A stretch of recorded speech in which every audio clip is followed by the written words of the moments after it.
Disclaimer: the information and education material contained herein is meant to promote the general understanding and dialogue of GANs processing. Such information is not meant or intended to serve as a substitute for a healthcare professional's clinical training, experience, or judgment. For patients and individuals, such information is not to be a substitute for professional medical, therapeutic, or healthcare advice or counseling. For medical issues or concerns, including decisions about medications and other treatments, readers, viewers, listeners should always consult their physician or, in serious cases, seek immediate assistance from emergency personnel. Prescription information, procedures, and use of medical devices information should be undertaken only by properly trained and certified medical personnel. We specifically disclaim any warranties, express or implied, including implied warranties of merchantability or fitness for a particular purpose. Such information is provided, as is, and is believed to be accurate at the time of its publishing, but it is the viewer's job to evaluate the accuracy of any information found in this presentation. Every case presented is of their own experience, applied by themselves for themselves, and it applies to their case only. Every person experiencing health problems should seek professional medical advice and consult their course of treatment with a doctor. The processes of plasma balancing described herein are a natural process which supports the body but does not replace medical advice or therapies one is already subject to.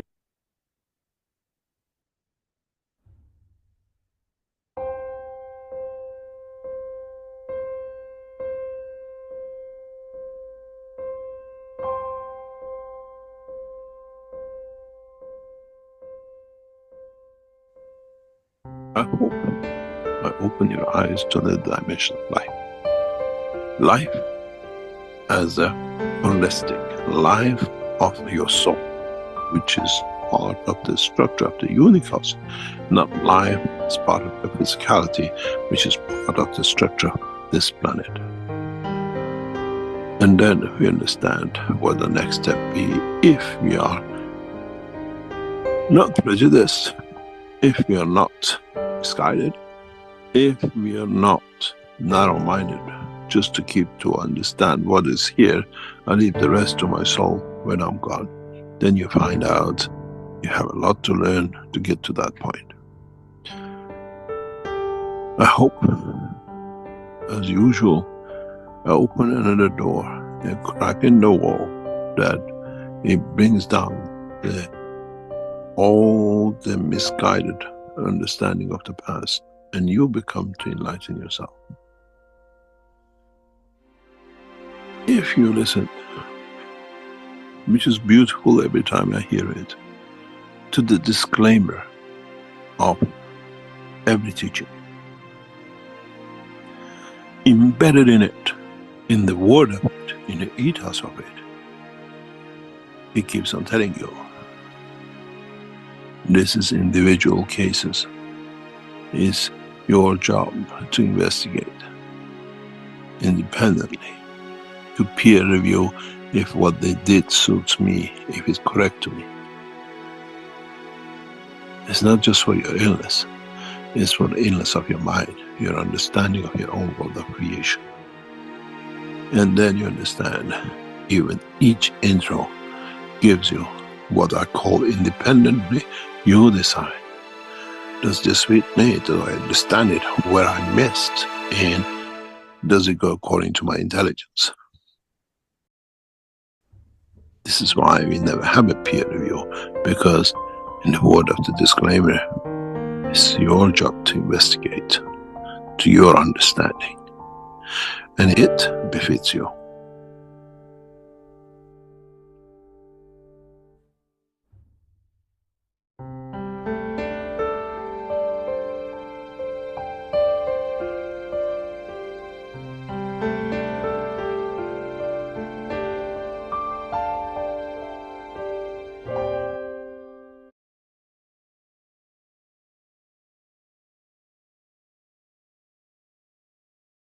And welcome everyone to the Keshe American Knowledge Team for April 13th, 2025. That's an interesting date, but I'm sure everything is going to work out just fine. It's not Friday the 13th. And of course, we're not superstitious, we're educated. I want to welcome you all to the program today. And of course, we have a special guest, Gerhard, who's going to be sharing something out of the store. Before we go there, actually, and I know his time is precious as well, what we'll do is we'll read the World Peace Treaty just again to reaffirm our ethos, our ethics of the Keshe Foundation, where we are here to serve the entire creation the more and more we understand. But let me just bring that up, and we'll go to the World Peace Treaty and just take, again, a minute. This is the exact document that the world leaders will sign, world religious leaders will sign when the time comes, and every day is one day closer for them endorsing it. And maybe I feel sometimes many of them perhaps have, in a way, in the background already signed it, but it hasn't been made public yet. You can find this document on the Keshe Foundation website.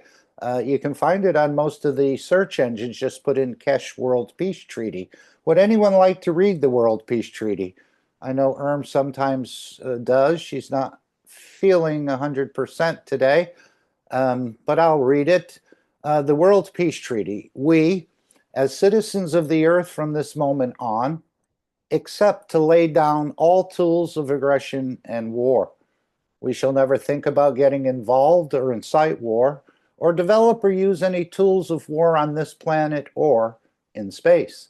And to this we all agree and swear with our nation, with our territory, with our council, with our religion, with our city, with our town, with our body, and with our soul. It's something for you to decide.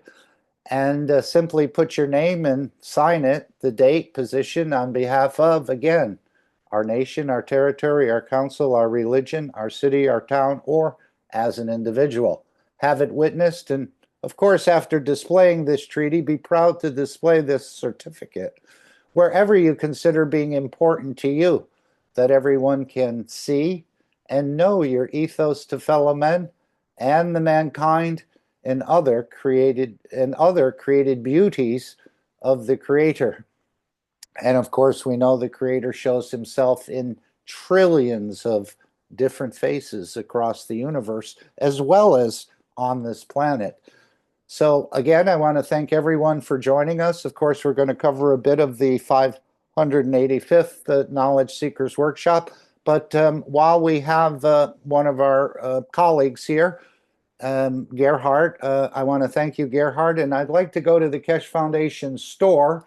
And you can go in any direction you want. And if you have the time, maybe we'll have a few questions about some of the devices or this particular system that you have ordered some time ago, but I know you had some modifications done, and that had to do with embedding cosmic ray material into the actual body of this unit. But you know more about it than I do. Gerhard, we want to welcome you to the Keshe American Knowledge Team, and if there's anything you'd like to share, or we'll just let you have the microphone and the floor. Again, no pressure, just sharing. Thank you. Yeah, hello to all. Where I can start. Of course, when in December Mr. Keshe was offered the Cosmic Trinity Markgraph, I have immediately ordered one.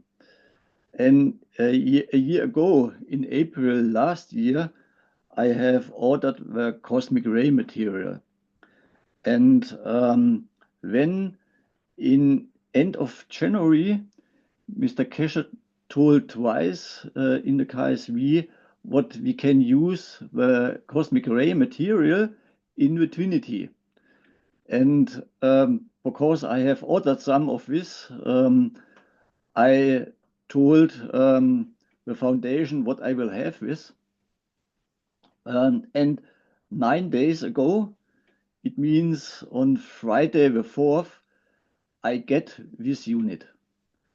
And yeah, here's the material what we need, free of these materials in the Trinity, because we have 3 layers, and every of a layer need 1 gram of this material. And of course, in earlier I was only ordered it, because you get a fast transmutation, not knowing what I'm doing. But 2 weeks ago was offered with pre-transmutation session, and I was looked, can I use this pre-transmutation session? Is this helpful for the foundation and helpful for me? And my internal answer, what I get, is it's too early. I need a little bit more training, around about 3 to 6 months. And I was, of course, not so happy with my internal answer. But at the end, I hear what I get from my soul, which I doing for a long time, even if this is, I cannot understand this by my thinking mind. And so I was decided, okay, this is not for me, and this was it, and I closed this. But in the last KSV, Mr. Keshe on Tuesday was talking again about this training, and I immediately checked my body, and I get a complete different other feeling. This was, the answer was, I can maybe participate, and that would be a success.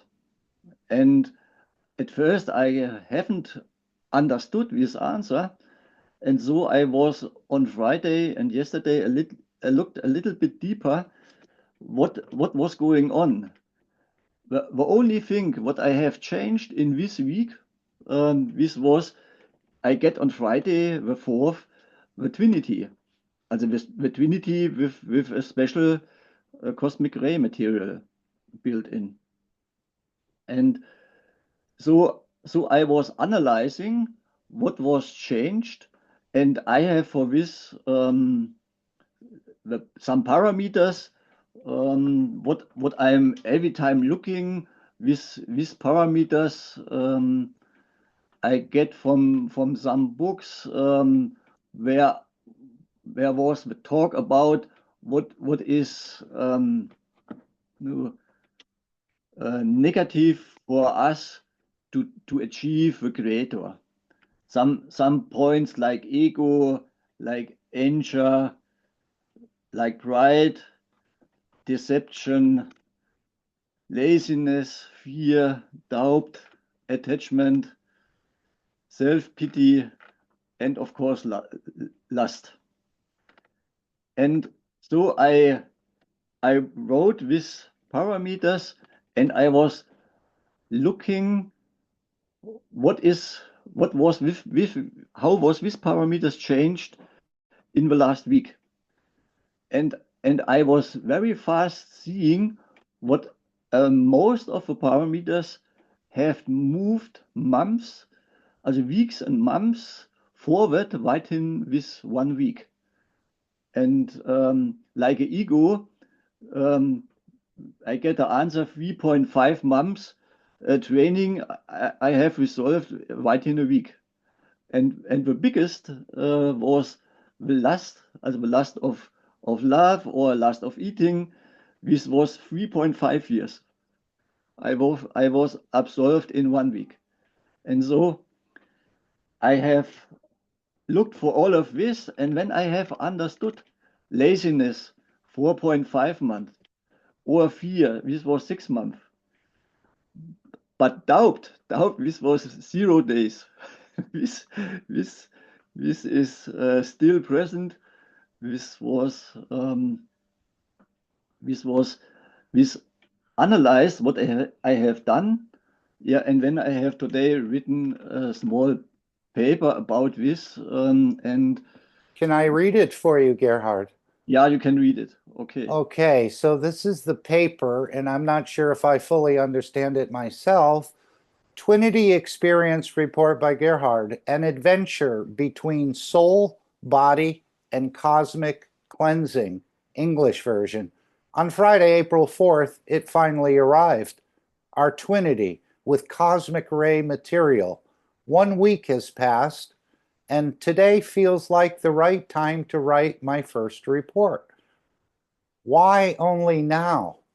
In the 584th Knowledge Seekers Workshop, a special pre-transmutation training was announced.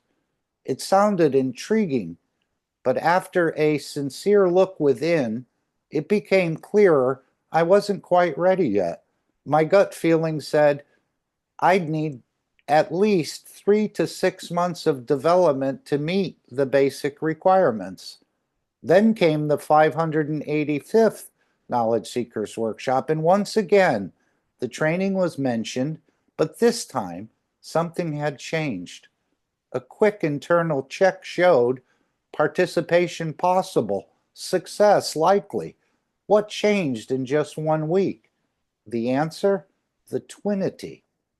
Curious, I started analyzing inner states, the classic veils that separate us from the closeness to the Creator. My question, how many months of training did the Twinity give me in 1 week?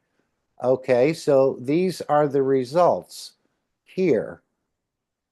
And as he mentioned, the ego, I'm not sure what's happening, meaning you resolve some of these issues, Gerhard? Yeah, I would be need 3.5 months to get less ego if you're losing the first parameter, if I haven't the unit. The unit is working in you in the field, and this is equalizing something, and you don't need such amount of training. This is very fast. And just the way when the unit arrived, it must have touched you in a way. Yeah. That things or perspectives have changed, or you felt something different had changed. You've gotten more, I don't want to say courage, but enthusiasm perhaps to move forward with this flight testing. You feel it. You feel the fields in you, how they are working. Of course, you cannot say this is a field, what is field against the ego. This was the analyze what have done yesterday. But I permanently, from the first touch with the unit, I was felt a complete different field in my body, in my chest. Did you feel there was an entity or a soul interacting with you? I feel, yes, I feel what's the Trinity is now my partner. And your current partner is not jealous?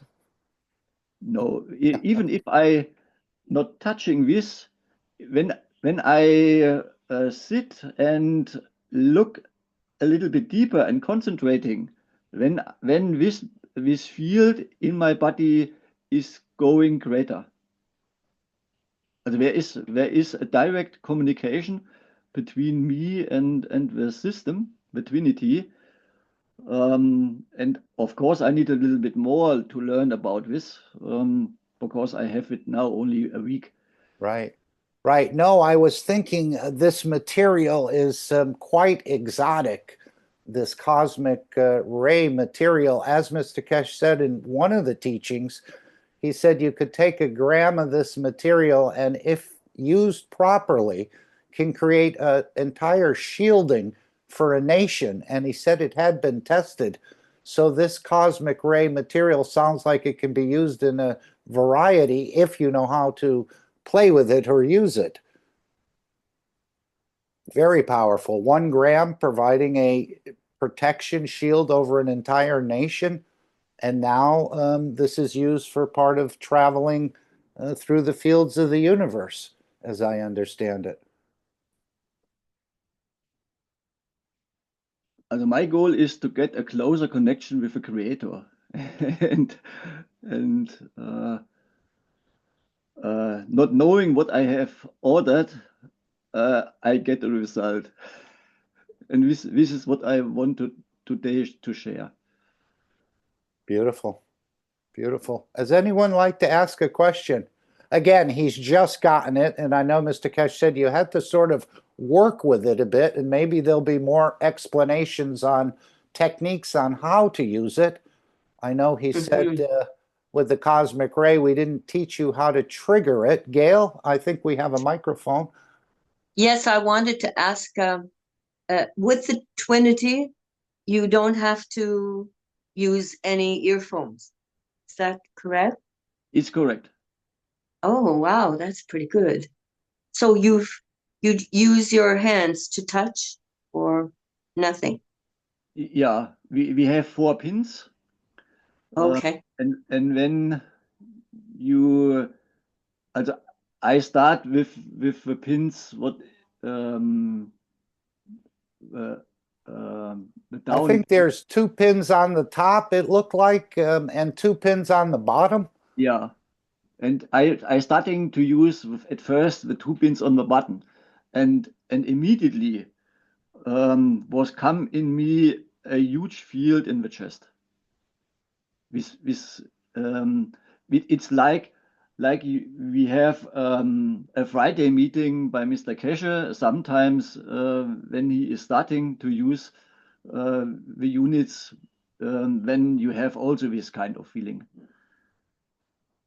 Do you get instructions or an owner's manual with this sort of system? No. Try it out. Yeah, one of those you'll understand when you experience it or when you feel it.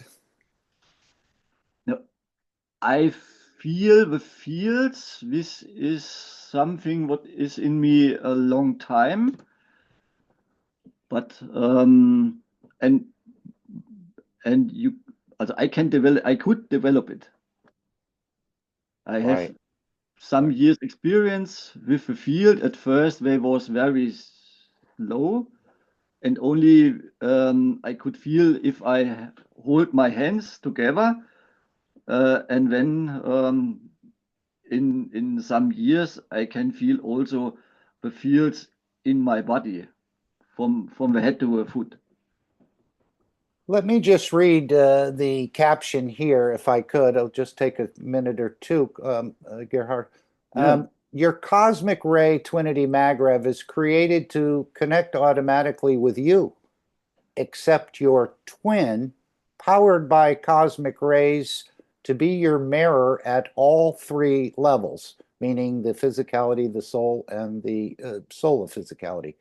As you consist of 3 levels, soul, soul of physicality, and physicality, also your twin is created with the same levels formed by a unique combination of a huge number of plasma fields, which gives your twin its own cosmic ray driven heartbeat without being plugged into grid. As the entire cosmic ray series, also, your cosmic ray Twinity Magrev connects automatically with you, and this gives the security and the environment to concentrate on experiencing and memorizing the feeling of the connection. This memorized feeling helps you to establish and to connect to others at Earth and in the universe. The more you experience the communication actively, the more you feel the connection in your body and in your emotions, the more your heartbeat synchronizes, and the more you learn about yourself from your personal mirror. Your cosmic ray Twinity Magrev is tailor-made for you, and your name will be engraved into the housing.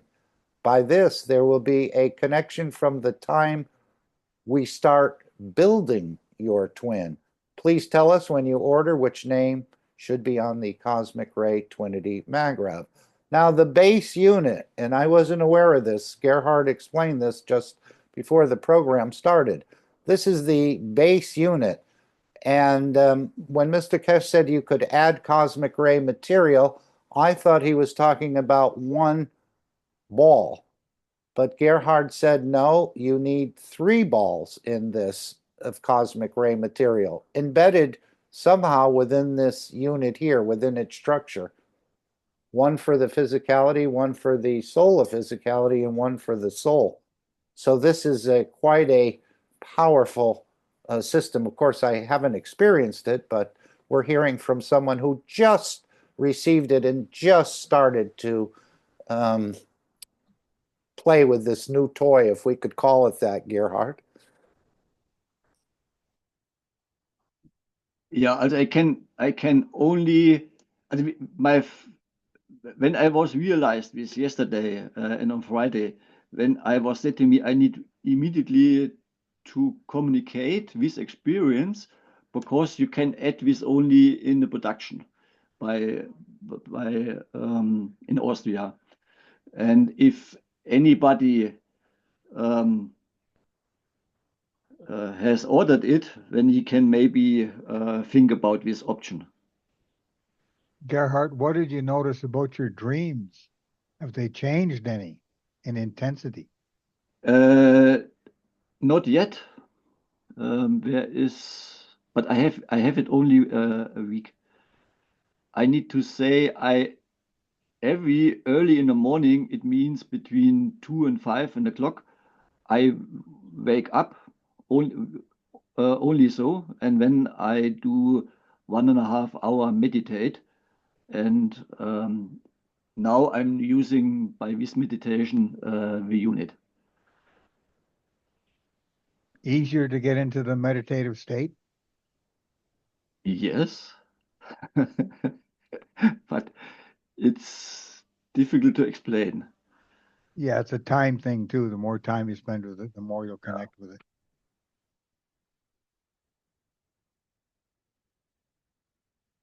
And did you feel anything about a mirror of yourself? What does this mean? That you're seeing some of the wrong emotions, perhaps, or some of the good emotions you emit? I cannot say from where is this coming. Also, because this is not new, not in this week, but in the last year, every time when I'm thinking about something what is not correct, I get an advance from my own soul what this is not correct, what you are now doing. And Like a warning bell? yeah, yes. Or one of those lights on my car that says check your oil? Yeah, so is it. In this, you get a warning, and you would be sometimes alert, and then you need to rethink what you are doing.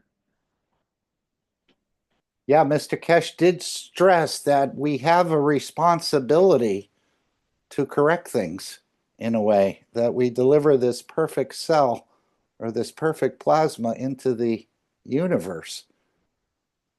And perhaps this is one of these, they're all made for, as I understand, every product within the Keshe Foundation store is made for the elevation of the soul of the man. And also the soul of physicality and the physicality, it sounds like here. Anyone else want to ask a question about these devices? Again, I think perhaps these will become collector's items in the future, because it seems like Mr. Keshe is wanting to go through some sort of what do they call those fields that you use in the house for your Wi-Fi connect, the Wi-Fi fields? But this is all helping and keeping the Keshe Foundation free for humanity. And these products will probably be available in the future, but I'm not sure. But Gerhard and others who've ordered things out of the store and written reports are helping the team and the development, helping them to understand through these products, and also helping the individual to understand about their own creation, more about their own creation. It's a simple yet complex structure we're in. And we haven't realized a lot of the shortcomings, I guess, within our own structure. So almost like a mirror of yourself in a way, probably pointing out some good features as well as some things that you may not want to take into the universe. So these are powerful. And again, you've just gotten it. So thank you for showing us your new system in a way, individually tailored to you. And that's amazing that he said as soon as you put the order in, what did he say here? It starts being formulated as soon as you order it, it sounded like. So somehow there's a connection with you already being worked on, I guess, as these are. And of course, these are all handmade, so it's nothing that's coming off an assembly line, as I understand it. And the cosmic ray material and other things will be released in first come, first serve. He said no one's going to jump the line. Are there any other questions? I appreciate you coming in, Gerhard. Thank you. You're always welcome here. And of course, we met Gerhard and his partner in Manchester and in London and in Sanya. So is it. Any other thoughts or questions you'd like to ask? Again, this is what I've been stressing in a way. If you want the carrots and celery, you'll just try to make one of these yourself. But if you want the gold standard, if you want AU, then you'll go to the Keshe Foundation store and order. And of course, as Gerhard said, it's been how long since you ordered the unit? Yeah, also the cosmic ray material I have ordered a year ago, starting April last year, and I have enough ordered for the unit. And the Trinity itself, I have paid till Christmas. This is also now minimum 4 months. And again, is this something you can share with your family and friends? No, this is an individual unit, and it's only for you. Okay, I know a lot of the products, maybe not the soap as he said, but so many of the products, it's recommended that you don't share. But I think this one and some of the others, he said not to, specifically not to share it with anyone else.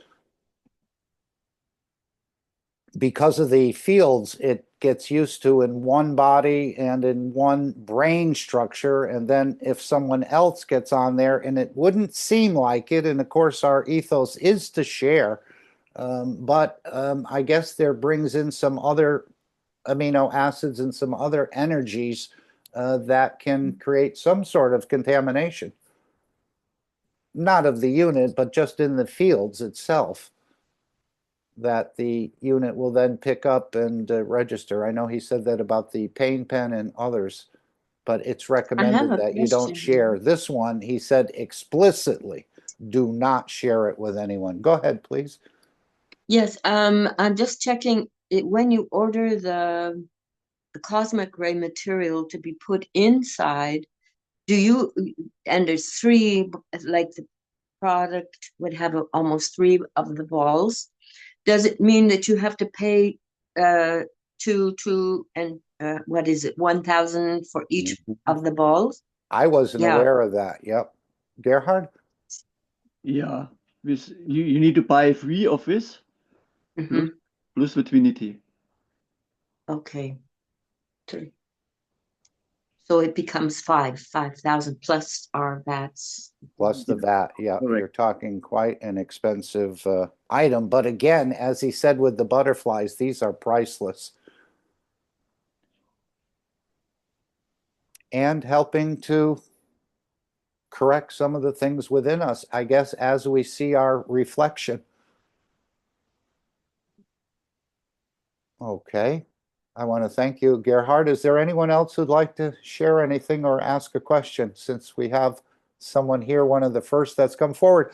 Gerhard, are you participating in any of these collective sessions? I know he talked about a group going on in, is it Austria or Germany, where they were waiting to get their Twinity systems that they could then do sort of a group session. I know about this group session. There was around about 3 in Austria and 2 in Germany, but I wasn't there because my Twinity was only come 9 days ago, and the last session was even on the Friday, the 5th, when I get the unit. And if you were participating in the monthly flight sessions, would this be something that you would bring with you? Yes, of course. Okay. Okay. And again, this is our Keshe Foundation store, which you can find, again, advanced space technology. I don't want to say alien technology because that sounds foreign, but actually Mr. Keshe did say we're giving you an opportunity to play with or test alien technology. So thank you very much, Gerhard. If there are no other questions, feel free to stay or feel free to exit. I know you have a busy schedule and we do appreciate your time, help, and service to the community. Thank you. Bye. Bye for now.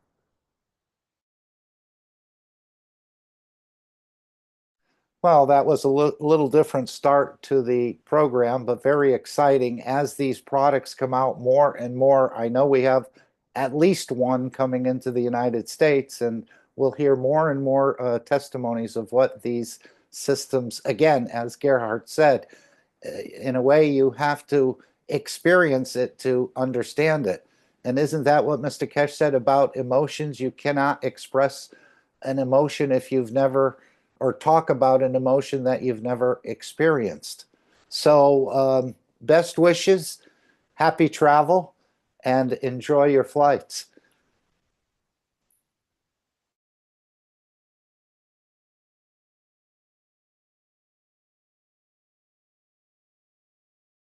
Anyone else have anything they'd like to share with the rest of us? And just a reminder, if I don't remember at the end of the program, there is a monthly testimonial meeting coming up tomorrow, Monday, at 8 p.m. Central European Summer Time for anyone that has any testimonials. And I'm sure Gerhard will come in the future and the others as they start to experience more and more of these products within the Keshe Foundation store and in the flight sessions as well. As I said, I've been using the Keshe GANS Nutra, and it's still working well. These are the feeding tubes. And Gerhard, if you would, is this system able to allow you to feed yourself? I don't know. Okay. Okay, well, I've been playing with these tubes. This is another product out of the Keshe Foundation store. There's 4 tubes. One is fruity, one is herbs, one is vegetables, and one is protein. They're each 99. And I've been practicing with these. And as I said, February 7th was 30 days that I skipped 2 meals. And again, it's working. My stomach is not churning, although sometimes certain days, usually I'll have 1 meal a day. Sometimes you have to use a little determination an hour before that I want to eat, but yet I don't. I've been waiting till 5 o'clock or later to actually eat. And again, this is all in the process of understanding the giving and taking of energies. Go ahead, Gerhard. By the eating, a year ago, I was starting to eat only once a day. This is 16 o'clock by us, and no more. And there is in real life today, some weeks ago, I have started only to eat the half of what I have eaten before of this once in a day. You're cutting the portion. Yes, half of a portion. I have scrapped away the donuts, what I really like to eat, two every evening, and also the ice cream. I have scrapped it. Maybe I'm eating once in 2 weeks today ice cream, and this was only 2 months ago. I cannot say what was the reason for this, but I also using the Viscans Nutri. But in my field here, I guess I have so many of the ganses. What all of this is working together. I agree. Yes. Even if you have the CO2 and the zinc and the cup of life one in your home and other ganses, they will feed you. There's absolutely, Mr. Keshe said, I think he addressed that with Dean one time, that Dean was saying he had reduced his eating as well. And of course, Mr. Keshe has also done some of that work on his own. He has a specific plan for moving away from killing and destruction in a way. And he said he's lost, I think, 25 kilos. And that's not the point, is to lose weight or not to eat food so much, but it's to move away and understand in the dimension of the universe, the killing and destroying is not accepted. It's forbidden in so many ways, even though I'm sure the Creator is seeing some of the contamination from this planet being spread across the universe, and that's one of the reasons they're here, is to stop this cancer. I think, as I said in an earlier meeting, I heard of brain cancer and I heard of lung cancer and other cancers, but I never heard of a cancer of killing or a cancer of destruction. But according to the teaching, this is the corrective measures that need to be put in place so that they can deliver a perfect cell, a perfect soul as a part of a bigger structure into the universe, that the creation continues in its beauty. Yes. By losing weight, I have following my weight, and I have no losses. I was there is a difference from 2 kilogram by the weight from 72. No more. I have no losses in the weight, even if I'm eating only now a half portion a day without any ice cream and donuts. Does your stomach always feel full? Yes. Yeah, I've experienced the exact same. And for me, it took me, again, it's how it befits you. And when I was in the Christian tradition, whenever we did fasting, it was quite a problem for me. I didn't participate that often. And so over the last year or more, in listening to some of the teachings, I decided in a way that if I could do it or partially do it, I'd like to try. And that took a while. I mean, on my own, we did the intermittent fasting and we did some other things. And it sort of developed into this. And initially, when I got these tubes, I was actually eating more for the first couple of weeks. And I said, this system is not working. I'm eating more instead of less. But gradually, over time, I've sort of connected to them in a way. And of course, this is also not just for feeding, it's exchanging energies in the universe, but it's all part of the same plan in a way. But it did take me a while to consider it and to think about it and think all the different things maybe I wasn't going to have anymore. But what these systems also do, besides feeding you on the energy dimension, is break your emotional connection or lessen it to some of the things that you may crave in the dimension of food. Everything else with me has stayed basically the same. But I've probably lost about 5 kilograms. And maybe I was overweight a little bit, but not much. So now I'm down in the 92, 93 kilo probably range. I was a little bit more than that. And my wish was not to look like a broomstick or anything like that. So I'm glad to hear that you haven't. I know the Chinese, some of them have lost 20%, and then they stabilize at a certain point. And of course, I was thinking all the plastics that I've brought into myself. Of course, we do have a product in the store to dispense with those plastics, but I haven't taken more. And now we're hearing how many grams of plastic is getting deposited within the brain. So, and the body stores it there because it sees the CH as a sugar, as an energy that perhaps it can use in the future. But yeah, I think I've reduced for sure, the amount of plastic I've taken. And go right ahead, please. No Mark, need to raise your hand. You can just open your mic. That's why we all have microphones. Thank I you. have a German habit. It's, in the store is a product what you can try to put out plastics of your head. Yes. I have it, and of course I try it now with 7th week. Okay, let me go back to the top of the page here. I think we have to get on the other one. I don't see and I can't even think of that product, what it's called. What is the product called, Gerhard?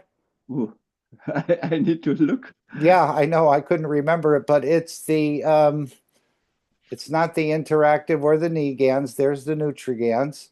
Let's just see here. There's a detachment here for addiction. Okay, Twinity, microplastics GANs reserved for water dispenser. This is the one they're talking about actually transferring energy, the plastic out of the body as energy. Initially, Mr. Keshe said the product may form some sort of flakes on the outside of the skin, but now I think they're just transmuting the plastic into energy and off into the environment. Now, as I understand it, with the Twinity plastics, you get 2 containers, which then you apply waters.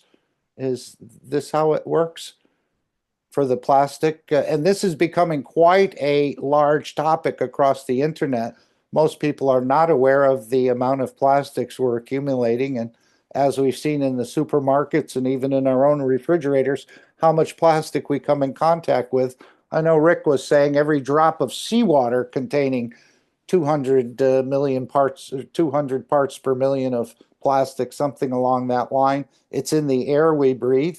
And of course, it can cause emotional imbalances and other problems later on in the kidneys or in the brains. Do you want to describe its use for us, if you could, if you feel like you would like to? Yeah, I have 2 bottles with water, and in even of a bottle is one of the guns. And when I take it every 3 hours, also 5 times a day, on the left side of my head, and also, on the ear side, and on the right side on the ear side.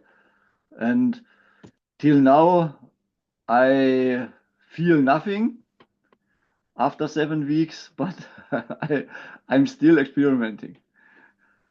Okay. And you're saying you actually spray this? No, I take it a little bit on my hands and then put it like a swirl on the side of my head. Mm-hmm. And here's when this is wet, and after 5 minutes or maybe 10 minutes, this is dry. And did this product come with an instruction? No.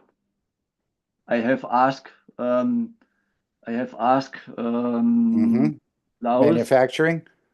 yeah, manufacturing, how I can use it. And once I have asked Mr. Keshe, I have asked, can I use this in this direction? And when he was answer yes, and so I'm using this. And of course, this is what he said. You have to sort of experiment with some of these products because you need to tune into your strength. I know some of the things like the cosmic ray material was detuned in a way, reduction in energy so that it would make it more acceptable to interact with us. but you sort of have to play with some of these things, and maybe in the future there'll be more explanation, or perhaps even this Wi-Fi system that he's talking about will have some sort of interaction with these products. I think there's a lot more that the Keshe Foundation will be revealing to humanity in the future. So there's been no residue or anything on the outside of your skin like dandruff or flaking? No, nothing. Okay. Yeah, as I said, that was his original thought, I think, and then it was made into something that would transmute the plastic into energy outside of the body. It would allow it to, in a way, transmute from internally to as energy to the environment. So again, these products will become more and more popular, and of course, artisans and others are invited to join the Keshe Foundation to make some of these handmade products, from the soap to many other things, small things in the store as well. But we're actually experiencing advanced space technology here, which of course many people think it's just another product that comes along, but there's much research and development. Decades of research and development have gone into many of these products. And as Mr. Keshe said, I test it first on myself before you lot receive it. So you can definitely order with confidence. And hopefully the turnaround within the store will be a little bit quicker. But as you know, when you're making things by hand, they're usually in small amounts, and it's not really a cookie cutter sort of production method where you can stamp out millions of each individual product every week or every year. This is much more of a customized, handmade, and that's one of the beauties of it. As he said, when you buy a flower or a plant from a commercial grower, you just get the plant. When you buy something that's handmade and the grower put his love and care into it, you really feel the difference in that plant. Well, I think it's also the way you feel about these products. But again, a lot of it is explained when you use it and when you receive it. As he said, you'll understand when you use some of these products. Any other questions anyone would like to ask Gerhard while he's graced us with his presence?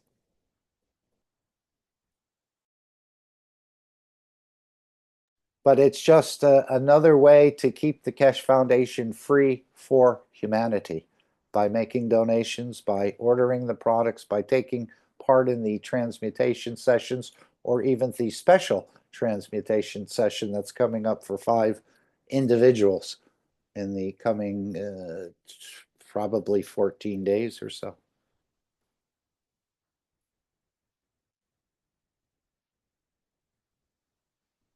Okay, if there's no other questions, I think we do appreciate your sharing. And if you'd like to give an update in the future, just join the meeting on Sunday or put more of these reports in that we can share them. Is it okay to share your testimony in the testimonials group tomorrow? Yeah, this is okay.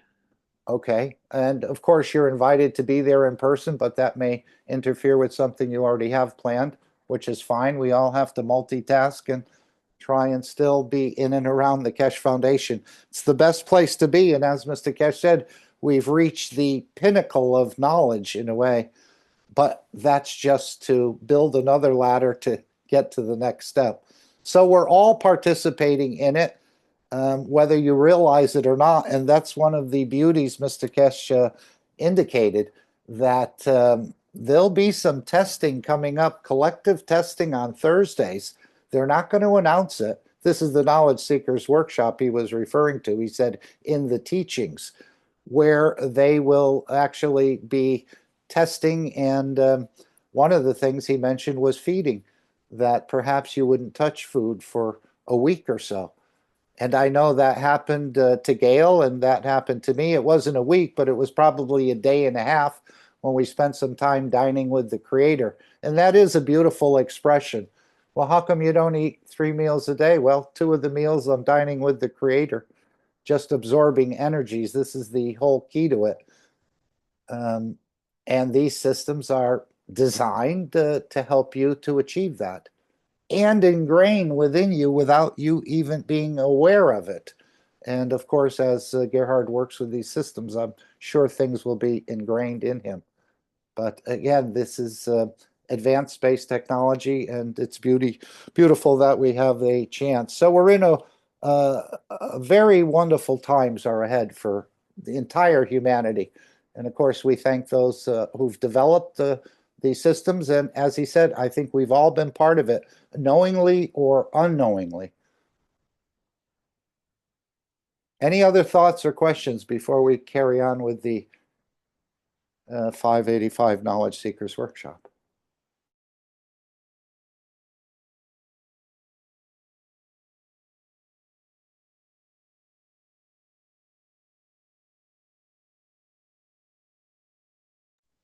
Okay, why don't I leave the store background up?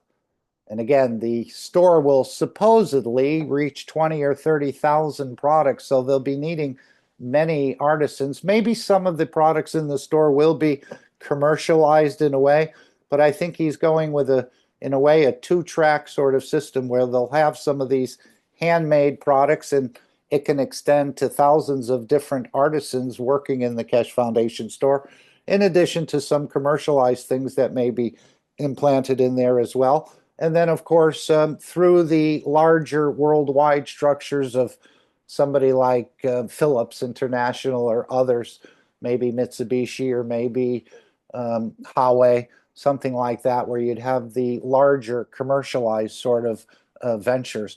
But as Mr. Keshe said, they're now testing these static systems. And what he said was you really only need one system, one integrated system to produce everything. And of course, we have heard of that as the Oasis system, but it may be something else. But they're looking to release one integrated system that will provide apparently the food and the water, the energy, the emotional balancing, and the wellness. We'll have to see if that is actually delivered as a unit or delivered through these Wi-Fi fields. But he did say we're going to make it so simple that anyone can make it, as I understand it, or perhaps access to it. I'm not sure. I know he's rather protective of releasing the technology. As he said, we show you what we do, but we don't tell you how we do it. Now that pattern may be changing as we become more peaceful and more elevated. But apparently it's this cancer of the killing and the cancer of the destruction that needs to be rooted out of our structures. And of course, most of us have never even considered that as a problem. We always heard the better you eat, the better your body will function. But now we have a higher order of understanding about the eating and killing. So I'll just cover, does anyone have anything from the 585 they'd like to Yes, share? Please. I do have something we can look into, a question maybe for Alex and anybody can expand on. Mr. Keshe mentioned when he was saying that the scientists or folks are not aware and not how to match, I believe is the atomic number and the atomic mass, or how to match. That's the secret of converting the physicality to the energy state. If I'm correct, that's how I understood it. And then he made the expression deaf ears. So it has to be that secret, how we can match that and do that conversion. I don't know if anybody picked up on that or anybody knows something more on that.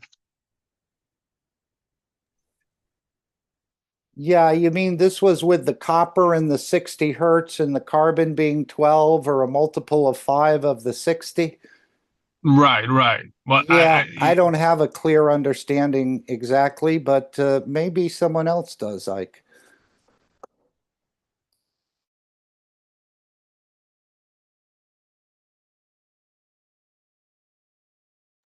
And if not, you can always replay that and hopefully it will strike a nerve for anyone to expand Yeah. on it. Yeah. I believe ECMA or anyone else can do that. Mm-hmm. Maybe July. Mm-hmm. Yeah, for sure. For sure that they need to open it. We all need to open it up. As he said, it's going to take more than all of us on this planet to open up this knowledge.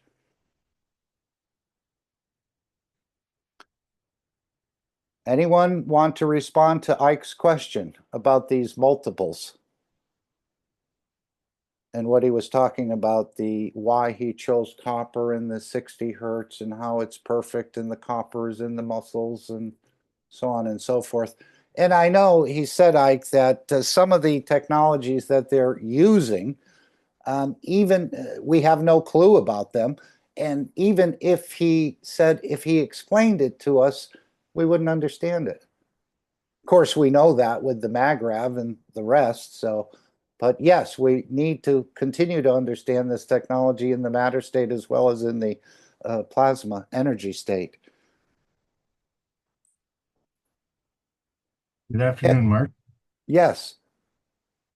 Hello, Alex. Hi there. I've been talking about inertia, and this is a message that has been very hard for me to bring across, because in the physical state, we're always looking at the singular thing, and we're trying to elevate the physical state to manifest the plasmatic state, which is impossible.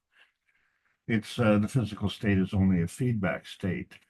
So we have to understand that there's an inertia field is the coming together of two fields into one, but that one has to be at a lower energy state.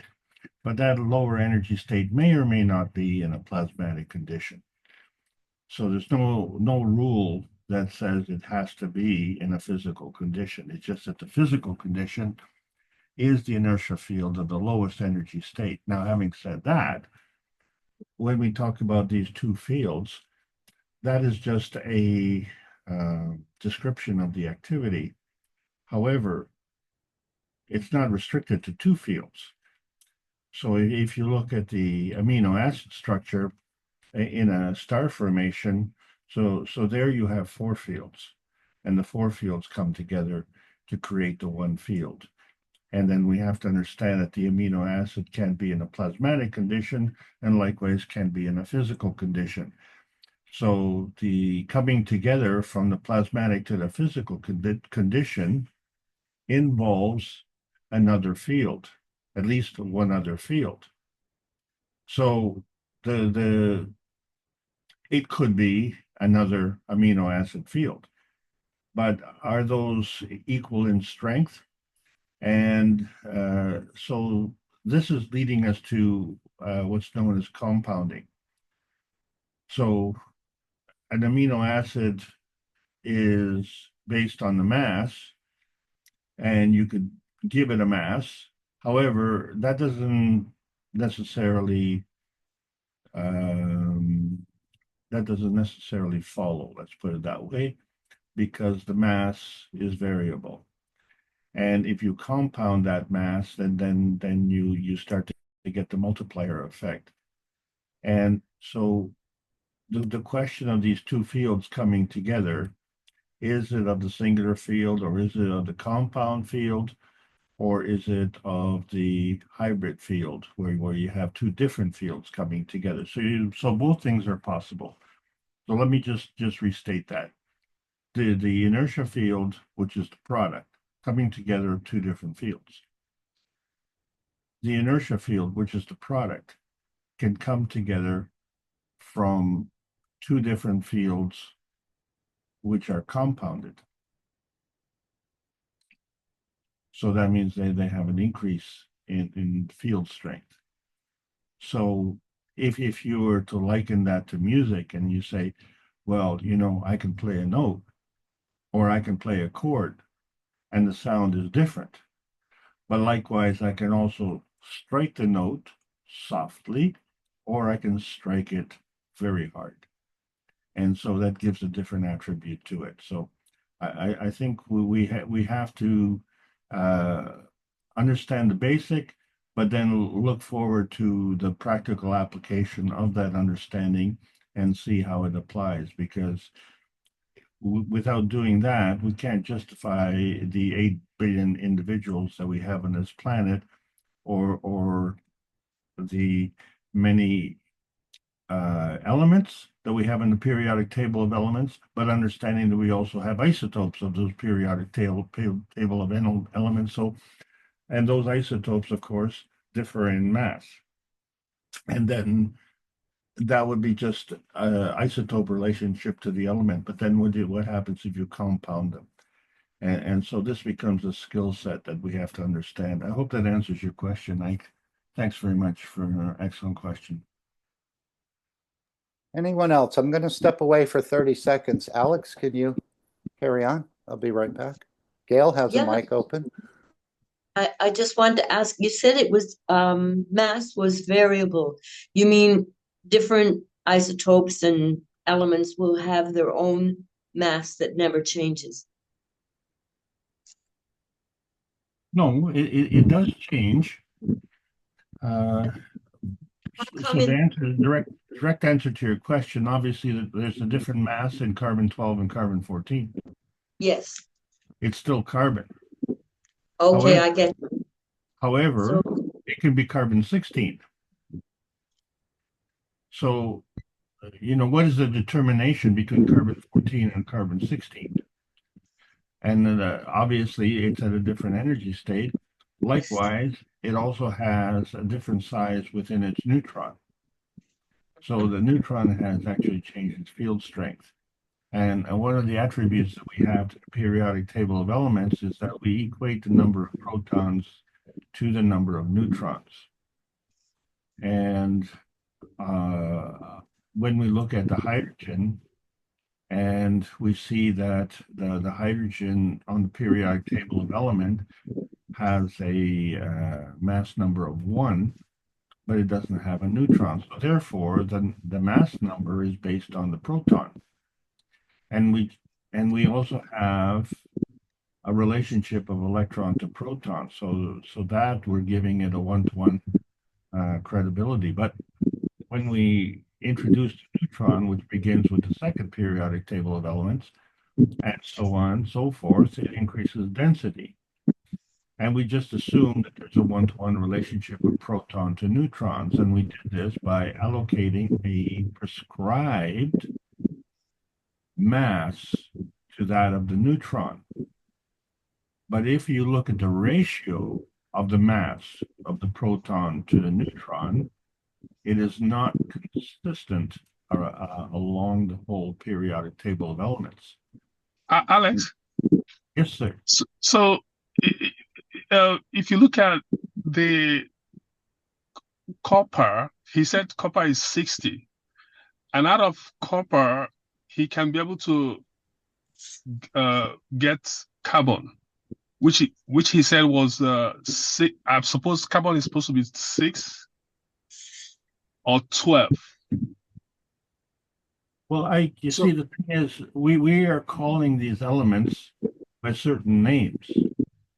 But when you look at the structure of these elements, all of them are the mechanical gravitational relationship of the containment of the field strength. So just because you have, once you achieve a certain mass, well, so you call that copper. Then you achieve another mass and you call that zinc. But both masses are, in effect, a magnetical gravitational containment of a certain mass. Gail, we're hearing some interference from your mic. I don't think you're hearing it, but we're all hearing it. Sorry, Alex, please continue. No, that's fine. Did I answer your question, Ike? Yeah. So, I'm trying to understand. I know you have to be science inclined to get that atomic mass and atomic weight for those periodic elements in the periodic table. The weight is a physical manifestation of the mass. Okay, weight is physical. Right. Mass is plasmatic. Plasma. Okay. So what the Keshe Foundation has done has migrated away from the physical workshops The and physical. have Right. gone exclusively into the plasmatic workshops. The whole purpose of all the teachings has been to demonstrate that there are certain rules in the plasmatic functioning, and those rules are clearly visible in the physical manifestation.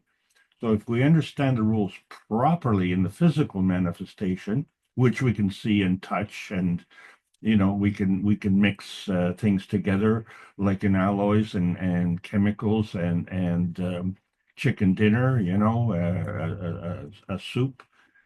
Uh, those same rules apply in the plasmatic state. So as long as we understand those rules, then we can envision, and that's what we have to do. We have to envision the field interaction. So when we have isotopes of different things, the weight doesn't change, but the energy changes, That's right. or vice versa. I wasn't sure about that. Well, no, first of all, when you have the isotope, although it's not a hard and fast rule, there are isotopes that are still visible in the physicality, but generally speaking, an isotope is it's unstable. So it's hard to measure. There has to be an incidence to measure it. And so in that process, the measurement is in the mass level. But Will inertia affect that? Will inertia affect these isotopes? the isotopes are in inertia. That's the whole point. Every manifestation, every field manifestation is a product. A product means, when you say 1 times 2, the product is 2, or 4 times 5, the product is 20. So when you look at 20, you can say to yourself, just a moment, 20 is the product, but it could be a product of 1 times 20, 2 times 10, or 4 times 5. So which is it? It's still 20, but you say, well, wait a second. I can arrive at 20 from 3 different um, uh, uh, ways of. Routes, right, right. Okay, so you'd be correct in every sense of the word and saying, well, the product was 20, but 3 different people come at it from 3 different sides, and they would all be correct and say, well, how can those 3 different things come together and come up with the same product? So that product becomes the inertia field. So we have to look at how to arrive at that product. So when someone says to you, and this is the number one bone of contention that I have, is, oh, water is just water. Really? Well, they're not seeing the whole picture. That's my point. Is that helping you? Yeah. Thank you. Yes, indeed. Actually, thanks. How are you doing, Gail? Is that okay? I'll always have questions, Alex. Always glad to help. Yes, you did. Okay. But yeah, Matt, the gravitational minus the magnetical, right? In plasma? gravitational minus magnetical is the what? Is the structure. It is the mass? Yes. Yes, it's the containment field. Okay. Yeah, so the mass would be the energetic containment field of the magnetical gravitational containment. Well, so Alex, so that mass then should be constant in every place, like in the whole universe. It has to be constant because if it's the containment, right? Yeah. So like hydrogen on Mars would be like hydrogen on Earth. Right.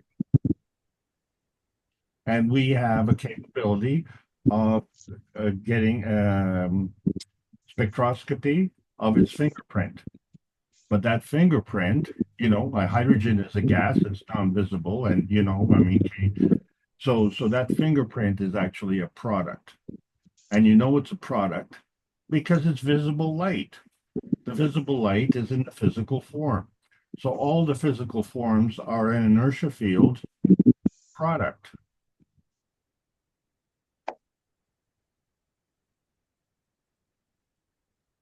We just have to tie in all these things to where it will be much more, because it's all loose everywhere. But it's when we're picking it up and placing it, and then you're going back. Oh, okay, that makes sense now. It's interesting. Well,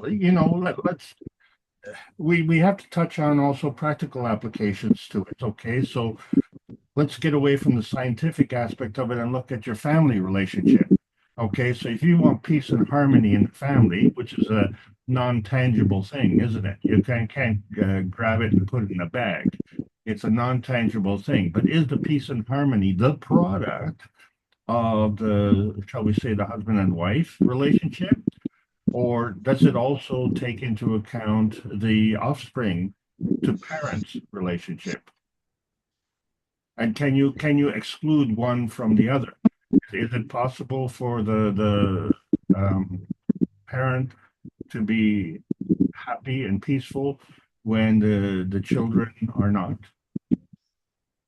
And if you want to know the answer to that, you have to look at the divorce rate. What are the reasons for the breakup of the families? And what happens if you take the breakup of those families and then recombine them into another family? And let's say one parent is bringing 2 children, the other parent is bringing 3 children. And aren't you going to have, beyond sibling rivalry, you're going to have offspring family rivalries, right? And is it possible, let's say, for one parent to guide the siblings of the other parent and not invoke some kind of resentment, and say, well, you're not my daddy. Have you ever heard that? You're not my daddy, or you're not my mommy. I don't have to listen to you. Well, if you want to be part of this family, there has to be some kind of semblance of order. Otherwise, we turn into a chaotic situation. So if we understand that the product of the peace and harmony within the family has to come and include everything, and everything means everything.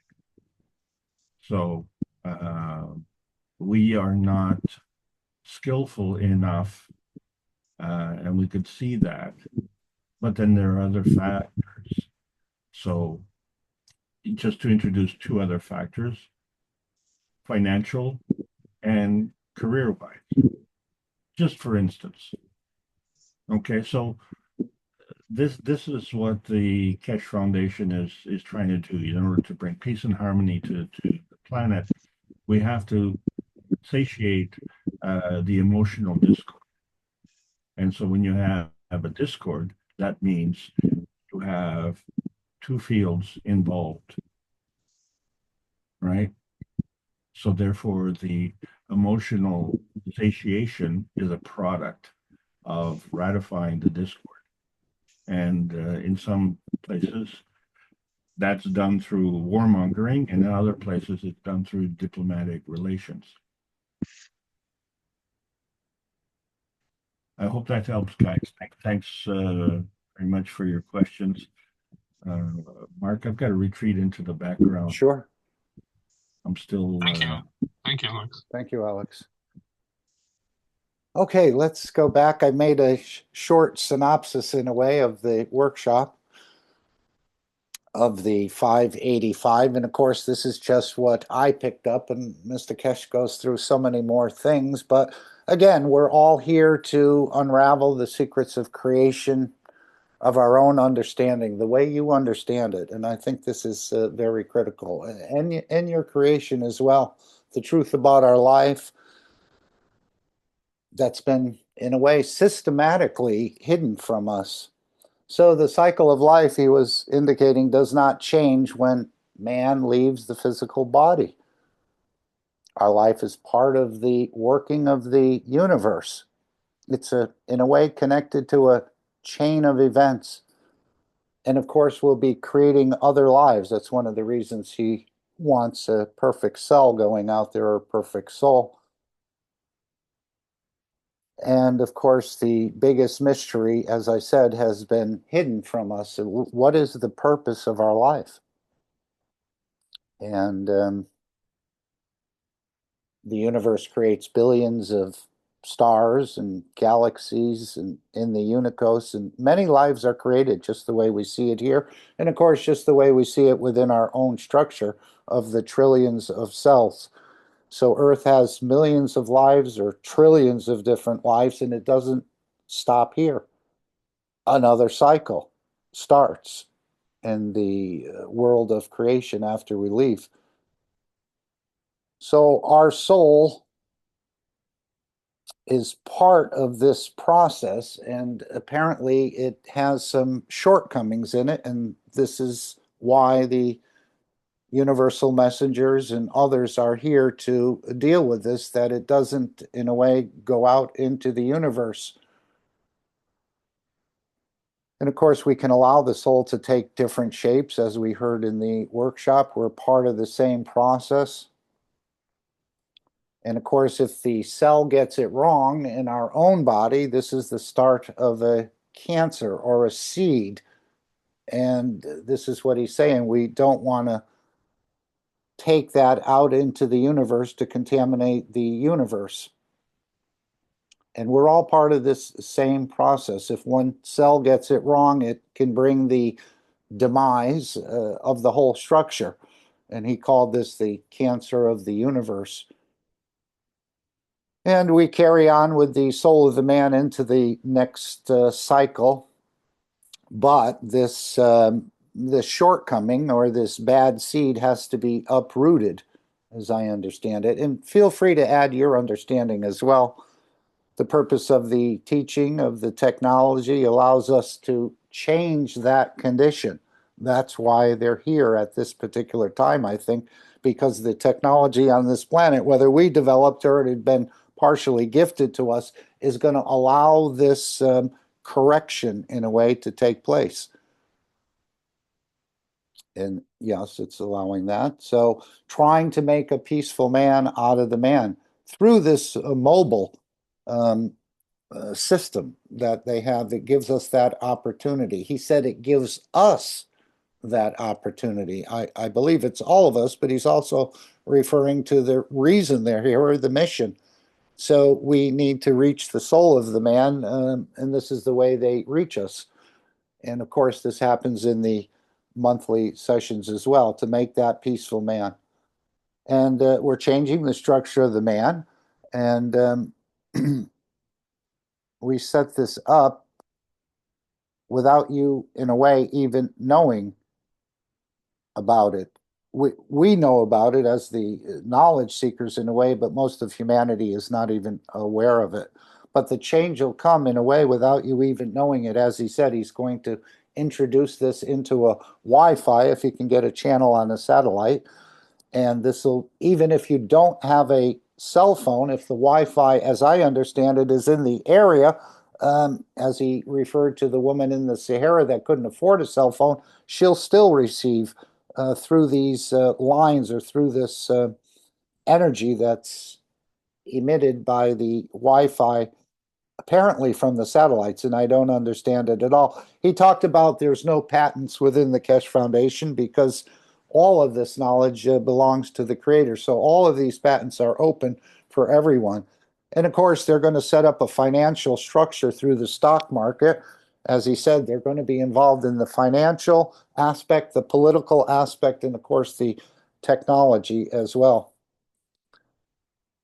And he used the example of the Friday transmutation sessions, that this is how we sort of hold on to different things, headphones, where we're taking, in a way, the system into our own soul. And of course, again, asking where do we go after the final bell? And as he said in the disclaimer video that we played, if you wait until you get into the universe to start discovering some of this, it's going to take you quite a long time to figure it all out. And we need to be here in a way to experience many things that we experience, that we have all the emotions in a way of love and hate and starvation, and understand these emotions, I guess, that we can spot them and put them out when we go out into the universe.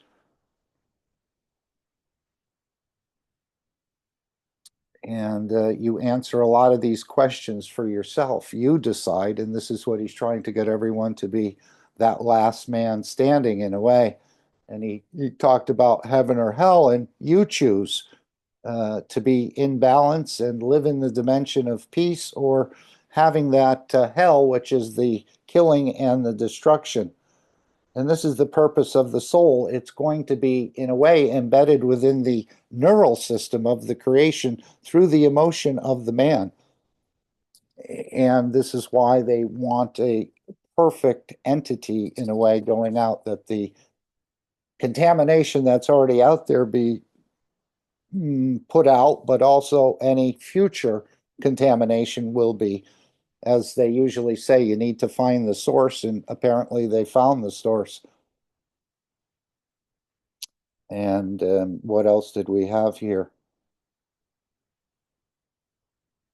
They'll be able to apparently measure the soul for peace in the future, and almost determine or where that soul is going to be spreading that sort of peace in the universe. I don't quite understand that, but they can measure, in a way, the peacefulness, or if you're ready to leave, in so many ways.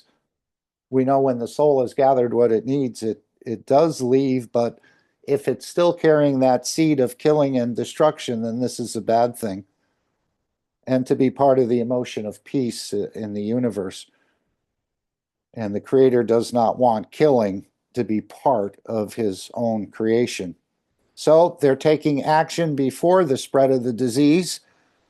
And he called it, they've detected this cancer, this wrong behavior here in this area of the universe. Of course, it's only touched a very small part of the creation, those who've interacted with it. But he's also said that those who came to this planet to colonize it, they picked up the same habit of the man, even though they've interbred, apparently. With the other humans on this planet, they became sort of doing the same sort of misbehavior. So apparently some of the universal entities that may have been here have gotten trapped as well into this sort of pattern. Apparently they forgot where they came from. So we want to be part of these this new thing, this new creation, in a way. It's not a new creation, but it's a more perfected creation as I see it. And again, he's repeating to try and understand the perfect purpose of your life. It's just not here to eat food and have sex and to feed off of whatever you want to feed of, but being part of the creation of the universe, in a way, in the correct way. And so the soul leaves the body as a plasma, but it can apparently bring some of this cancer into the universe, and man has to understand his responsibility and his responsibility to change it. And again, it's only for you to change you. I certainly am trying to correct my behavior and whatever I'm dealing with, so I certainly don't want to look into your situation. It's up to you to deal with that on your own. And of course, if you explained any of this to the Vaticans or the popes or the rabbis, they'll definitely kick you out, because now you've just become wise to the game. So we need to stop the killing and enter the life in the universe in a very beautiful way, as the Creator apparently designed it, but as we said, some things weren't calculated into this design.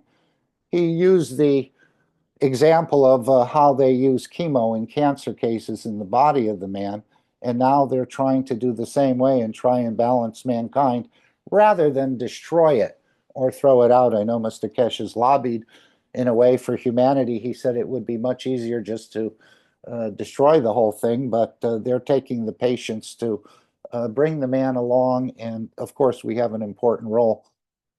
And as we take energies, we don't need to eat. And I think you've heard this from Gerhard, you've heard this from me, and you'll be hearing it more and more from more other people, I think, as they experience this ability. And again, I've only made a very small step. I'm not stopping eating or drinking coffee overall, but I'm still working towards that end, that I can be dining with the Creator full time. And maybe when you're on this planet, you'll still need something to eat periodically. At one point, Mr. Keshe said, you just can't stop eating. You need to learn to absorb energies, but there's something about the digestive system that I think needs a little bit of something in there, but we'll find out more as we go along. What else did he say? Oh gosh, so many things. Yeah, again, emphasizing about this cancer spreading across the universe, and this is a problem, and this is why they're here again, trying to correct the creation in its totality and not to see the killing in the universe. So they're, in a way, washing that child, as he used that example, don't throw the baby out with the bathwater. And that's the way they're going to do it. It's going to be a gift, I think, without you even knowing it, but the entire humanity is going to be upgraded in one go. I don't mean one day, but probably one period of time.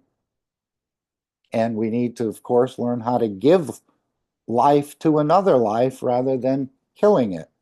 And this is what that beautiful picture Ming Ying made about the apple, that we're not here to eat you, we're here to give to you and to, in a way, take energies from you and also enjoy your beauty.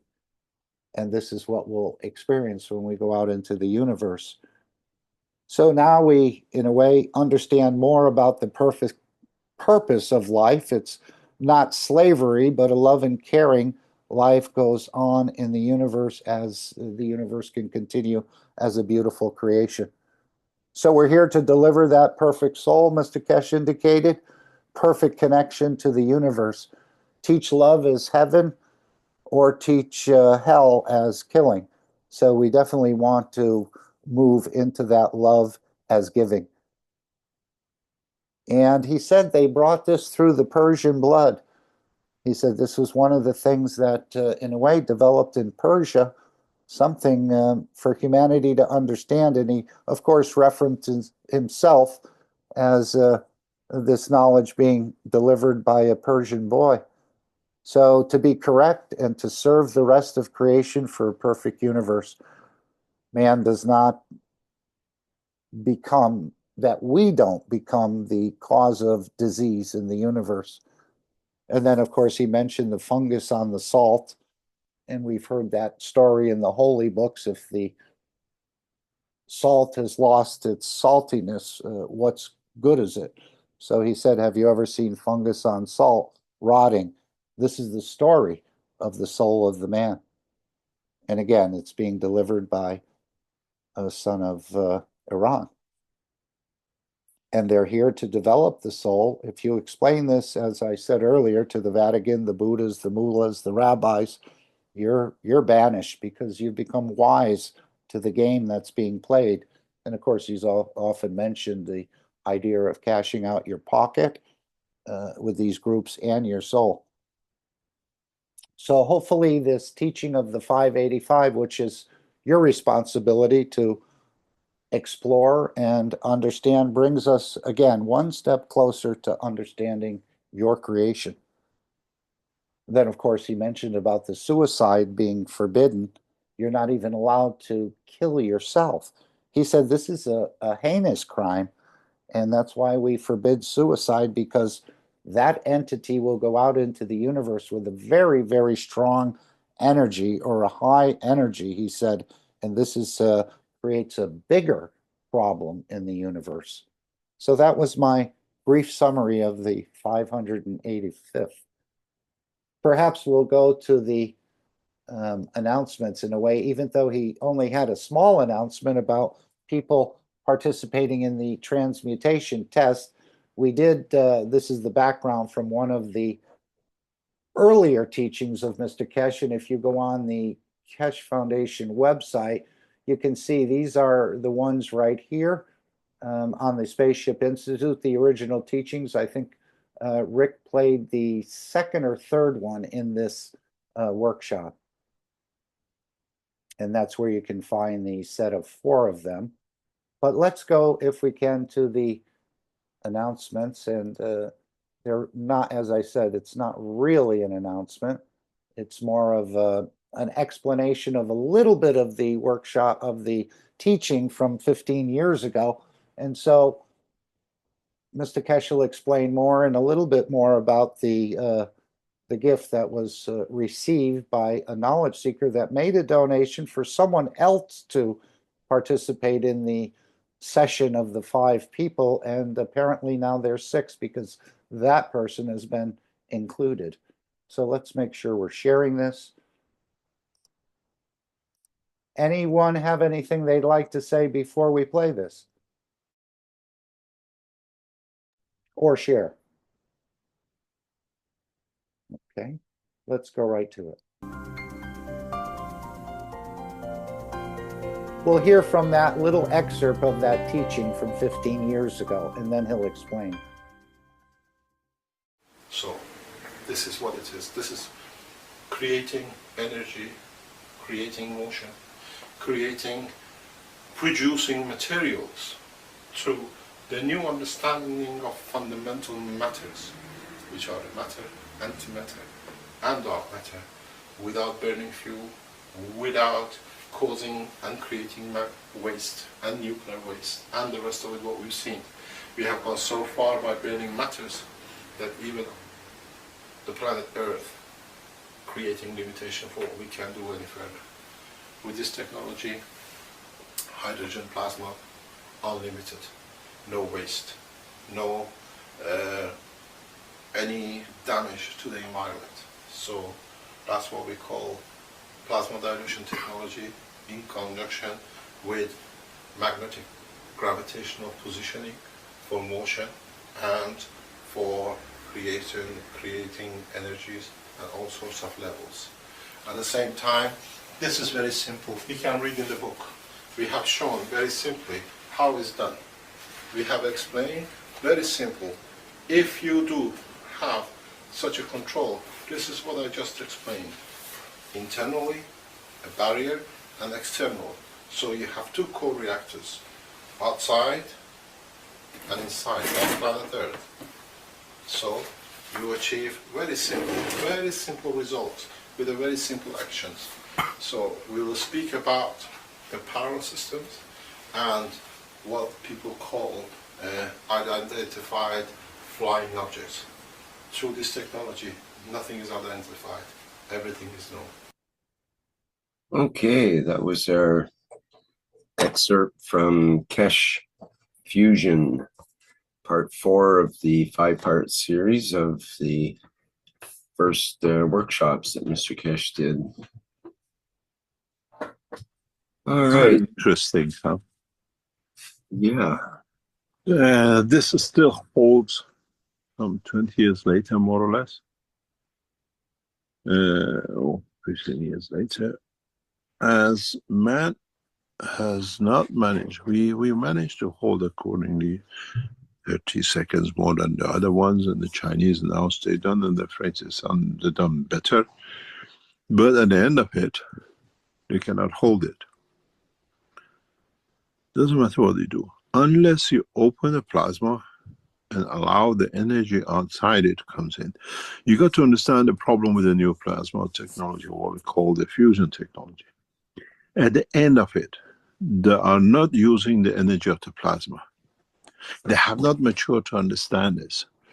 And they are hoping to create a... Now he's referring to CERN, but he could be referring to the knowledge seekers as well. But the leading scientists on this planet, either intentionally, which I don't think that is, correct? But they haven't really understood the working of the plasma. They've been playing with it in the matter state of magnetic fields. And this is what Mr. Keshe is trying to transfer to the leading scientists. Once they understand it, not the way man does it, fusion, but the way the universe does fusion. And this is who he's referring to, CERN and the rest. Energy system to boil water to create energy at the end of it. When the fusion plasma scientists understand, okay, you made this, you created this, now you have a plasma free, you need to use its energy charge to create electricity, not to use it to boil water. And this is where plasma fusion will never work. It will never work, because unless you choose the path of using the energy of an atom, the way what we do, mankind will go on the same path. They spend billions trying to boil the water to, at the end, what we are doing, we are creating a better kettle to boil water. That's all it is, how we boil the water in this kettle. With electricity, with the wood, or we create what they call fusion. It'll be clean. It will never be a clean energy if you don't use the energy of the atom, not the effect of the atom. This is the difference between the plasma technology and the what we call today physics. In the plasma technology, as we call it the cosmic ray, we use the energy of the atom. In the electronics, we use the vibration of the atom. That's physicality. This is fields. And they are worlds apart. Even one leads to the creation of the other, and the one leads to creation of back to itself. And once we understand this, the world of science changes. It's, as it says here, we don't need to do this. At this moment in the Research Center of the Keshe Foundation, we are developing, testing systems which there is no dynamic system in it. What this means, we are reaching a point that we use a solid state condition to create everything one needs. Motion, lift, and everything else. This is the reason, and this is part of understanding how to create cosmic ray radiation, which creates that turbulence. You don't need to rotate when the field forces are there themselves to find position which create the rotation. The plasma technologies of the future step to come in, and steps which we are in as part of the research, is not anymore creating rotation. We saw those dynamic reactors with in Desensano, and many of you bought these reactors rotating. In the structure of the new research, there is no rotation, but we create everything else you can imagine. In the coming weeks, as is our habit, we'll show you the first static system which creates everything the man needs in life on this planet and below, or above, or anywhere else in the universe. It's not something we develop. This is something which we are testing, which confirms what is on this video, which was made 15, 20 years ago.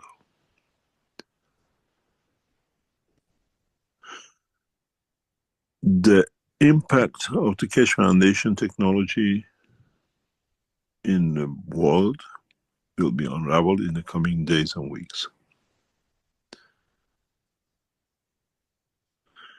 Everything is set for it to break through. Everything is set for it to bring the change. And this video is actually tells a lot, which is against the rules of the physics of today, because a lot of PhDs should become street cleaners who did plasma technology in CERN and the rest.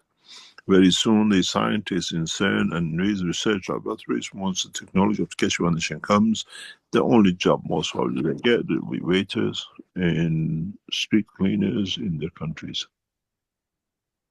Two reasons. Once, nobody gives a job to a guy who's already preset in the ancient work, and nobody will accept the fallacies they forced on us to accept their hypocrisy. It's not a win. It's when I decide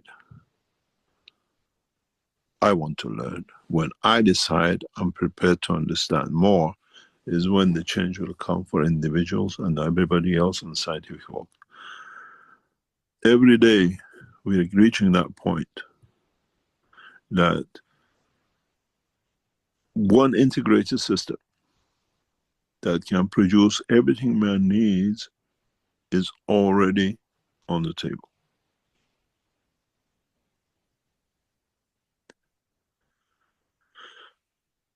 It's not if you can make gold, it's not if you can make oxygen, it's not if you can produce enough electricity for my house, it's not if there is you can lift and go anywhere. Like now is when all of us can have access to this technology.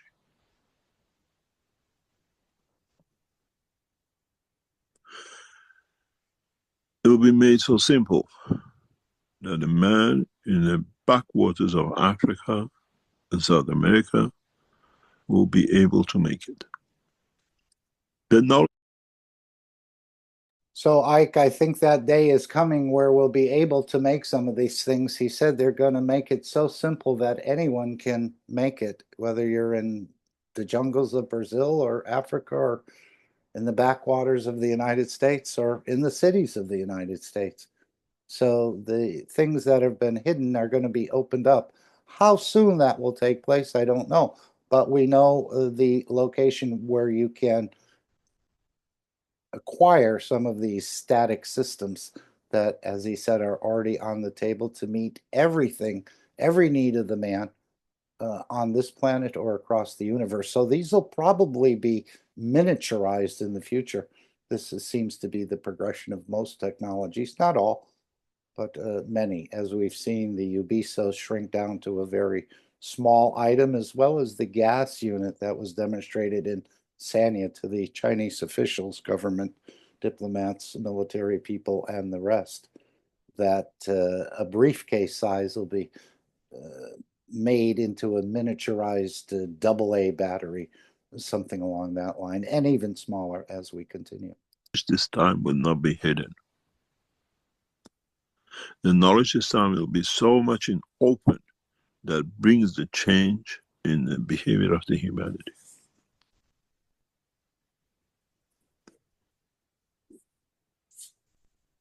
Is the structure of the working of the fields of the universe, what we call cosmic rays, has to be understood for man to unravel the secret of creation. I don't need to wait to receive cosmic rays. The knowledge is so advanced that I create cosmic rays.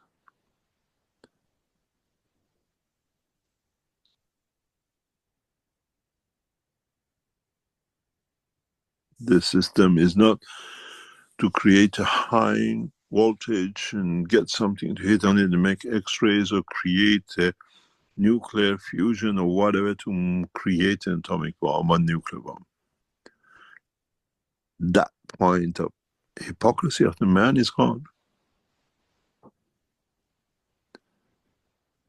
As I said,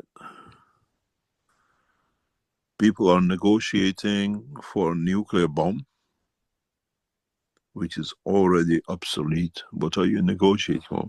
bunch of children happy that they have a little toy car in their hand where the Ferrari stands outside and they can't even drive it?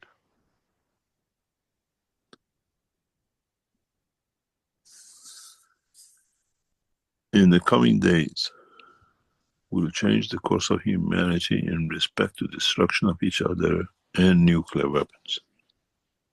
Not by talk, but by actually delivering technologies which shows nuclear technology is obsolete, fusion technology is obsolete. The way man does it. Fusion technology happens in the universe every second. Is that unquote egg? And whenever time I look at this video, it brings me such a joy. I said that egg, the raw egg, when you stir it and mix it, it's a science of creation. And the two boiled eggs are like a head of the man, hard rock trying to get into it, that you've gone wrong with knowledge and technology. Hard-headed boiled eggs is exactly hard-headed scientist and man with the hypocrisy of misunderstanding the world of creation and is still trying to carry on with it.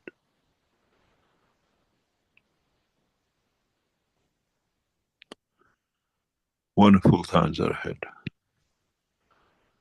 And it's not religious, it's understanding the science of creation. And it's time for man to understand it.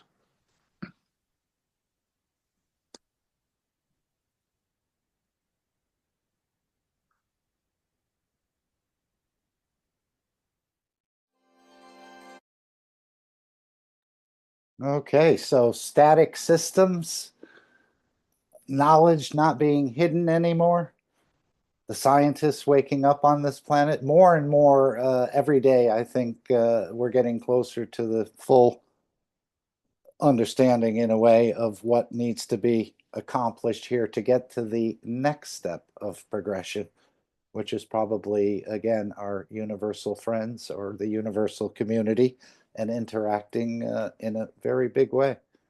And of course, correcting this situation we have on this planet, because many, many souls leave the planet on a regular basis. Many come into it as well. But this is what it seems needs to be stamped out, the killing and destruction. And again, it's for you to examine your own and to see how this understanding befits you. But as I said, the technology, the feeding, and the rest will be delivered with you knowing or without you knowing, and it'll achieve what its purpose was created for, whether it takes a few weeks or a few months or a few years to get to the next step. But it's all in the progression. And so this is a gift in a way from the universal community as I'm seeing it. Okay, maybe we'll just, I know it's about 9 p.m. Central European Summertime, but let's see if we can just examine one more short clip if I can. Let's just see if we can just bring this up. Okay, I think we're going to just start here. Make sure we're sharing this again about what is to come. Any other question? This is the second question. Okay, and the second question says, in the last teaching, I felt my soul expanding at like 10 centimeters all around my head. Does this mean that the entire body was covered by the soul or just the head? Since from the body part, I felt nothing about the soul expanding. In a way, you became big-headed.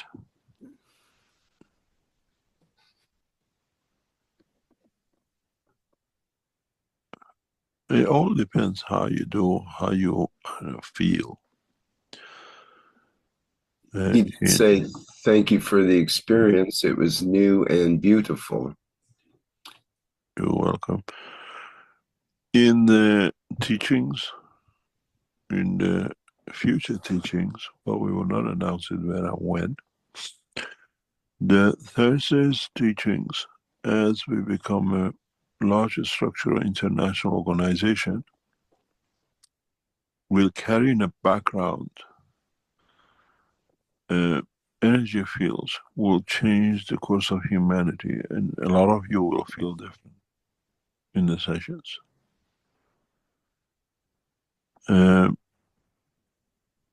We have to achieve 2, 3 more sections of the research and development, that this technology becomes accessible by everyone. One of the tests we'll do collectively on Thursday is try to feed all of you without you knowing. Try to bring your emotion of peace without you knowing, and see how the reaction will come. We never announce it.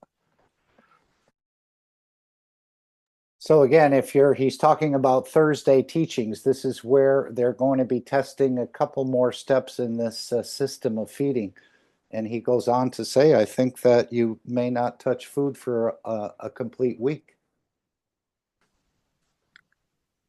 But we start part of the process of the unification. Keshe Foundation, one planet, one nation, one race, to feed our citizens. There's a lot of structure going on now to create that condition of the promise of the Universal Council, where when you come on the session of the Thursday till next Thursday, you will not touch food. You will not feel depressed. You will be joyful people. And you come here every Thursday for the queue to get fed and not load what you don't need. But collectively, hundreds of thousands of you. And it pays and it works when you're on live lines, not listening to the sessions later on. And then gradually in the process, we allow it access 24 hours a day.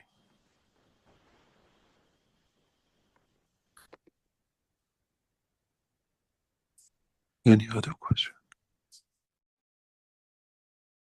Okay, so try, if you can, to schedule in that Thursday teaching, because you're going to receive a special gift from the Keshe Foundation, as I understand it. And then he said in the coming time, it'll be open 24 hours a day. So you'll be able to share with people how this is done and how they can access it. It doesn't even seem like it's going to be charged for. Go ahead, Gail. Mark, I mean, we have to be prepared. So the day before, no food. Be good and no, not at all. Because then you'll really be able to test yourself. You'll know. I experienced it for about a day and a half when we dined with the creator in, was that December of 22 or January of 23, in that period? 3 days I didn't want to eat. There you go. But I beforehand, I made sure I didn't stuff myself, because then you can really find out if it works. Okay. Yeah, it'll be for each one to test it in so many ways to see how it works with them. But it definitely does work. And I think as he increases the strength of the system, as he said, if you do get hungry a few hours later, you can go right back into the system and absorb some energy for 20 minutes or 30 minutes, and you won't even need a napkin. Isn't that exciting? Okay, any questions or thoughts on this? Again, it's for each one of us to examine our own condition in a way and see how we can improve it, or acknowledge that we do have an issue with the universal standards, that we're not quite up to it. But this gift of feeding you without eating is part of, again, preparing the soul for its next step in entering the creation and being embedded in the neural system of the creation as an emotion. I'm just scrolling through some of this, but that's where you can find the teachings that we just showed. Okay, I think it's time to create the Dome of Peace. Anyone else have any? And again, you're not going to miss it. You'll see as you experience it. Gail's experienced it. I've experienced a little bit of it. Gerhard. Others have as well. And we can dine with the Creator on a more regular basis. You'll become healthier, probably live longer, and of course, meeting the ethics or ethos of the universe. And even when you go out there, I think he said you need to be aware of any of the problems that you've had on this planet, that it can be, in a way, stamped out or corrected. So that's another part of your work in the universe, I think. Even though it does sound way off or even far-fetched, this is what a lot has been hidden from the man and his understanding of who he is in the part of the creation. So let's go to create the Dome of Peace, which is part of our work. It's we work in the physicality and we work in the energy dimension with this Dome of Peace that we're creating. And of course, you may go out into the universe and find a civilization that may be just discovering fire or inventing tools, and you realize that that seed, the wrong seed, is there, and you can help correct that in a way. And I'm sure you'll have plenty of assistance from the Creator and the universal community to correct this, because this seems to be one of the issues that the entire creation is going to focus on, to not allow this bad seed to go too much further. All right, this is the first step in creating the Dome of Peace, which you can do every day through releasing Gans waters or through the collective work of the souls, and we'll just go through that. But let's start with the first step of the Dome of Peace, which is the release of the Gans waters. I don't know if anyone want to read this Dome of Peace. Anyone want to offer? I will With a nice read it voice. for you. Okay. This is what came in and what is now become a pattern. This from a guy, I don't know him, but he says, please remember this Sunday and every Sunday from now on, till we raise the soul of this planet to a peaceful planet. Keshe Foundation knowledge seekers worldwide will spread the gas waters around the world at 12 p.m. Central European Time and or 18 p.m. Central European Time every Sunday at the same time as they choose which time to suit them.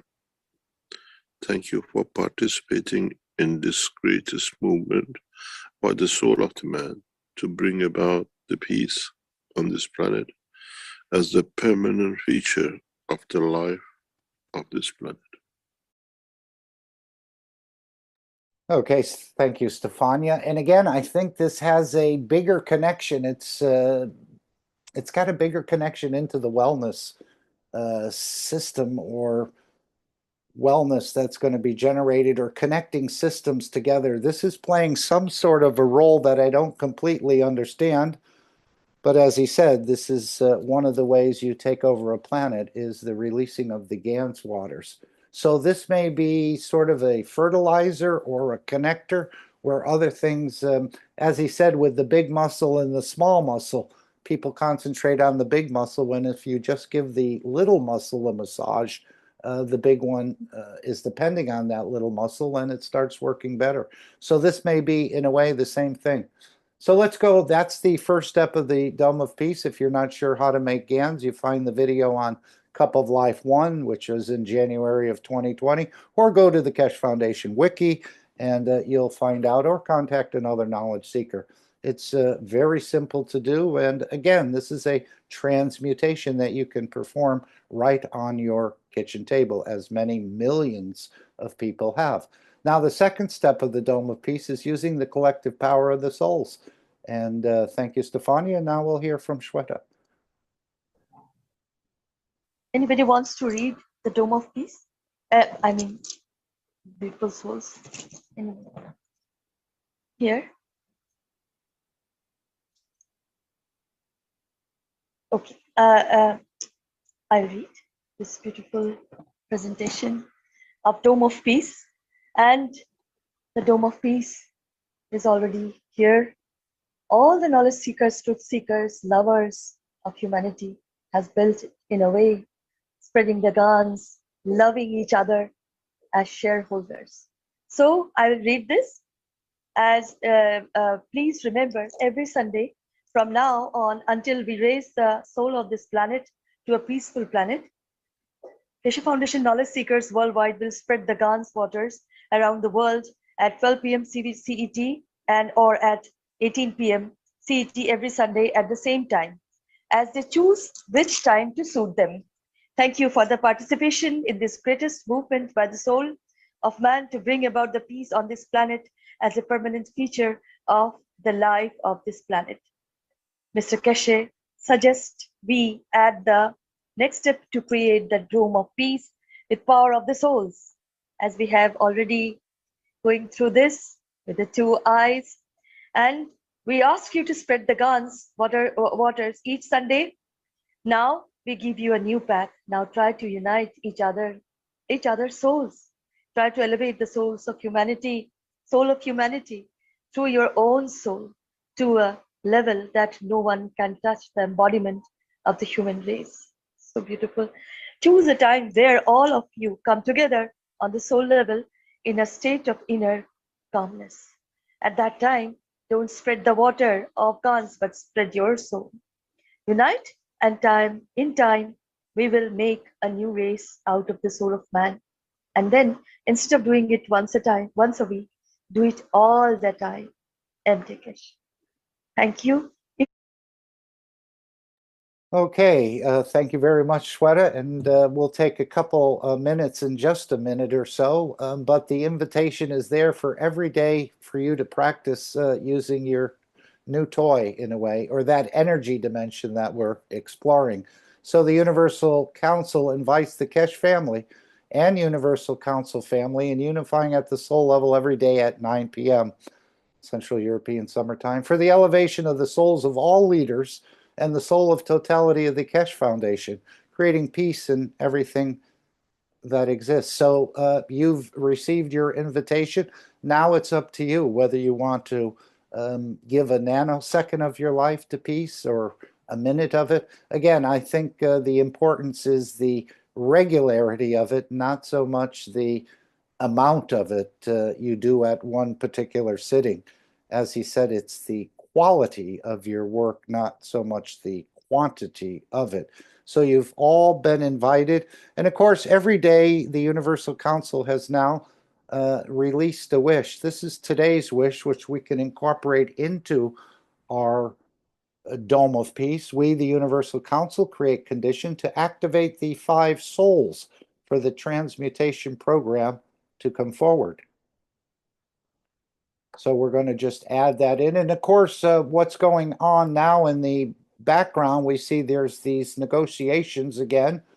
I don't know if it's the actual 5+1. There's direct negotiations going on between the United States and Iran in the Middle East. And of course, they've made a proposal to denuclearize the entire zone, including all the countries in the region that have nuclear weapons.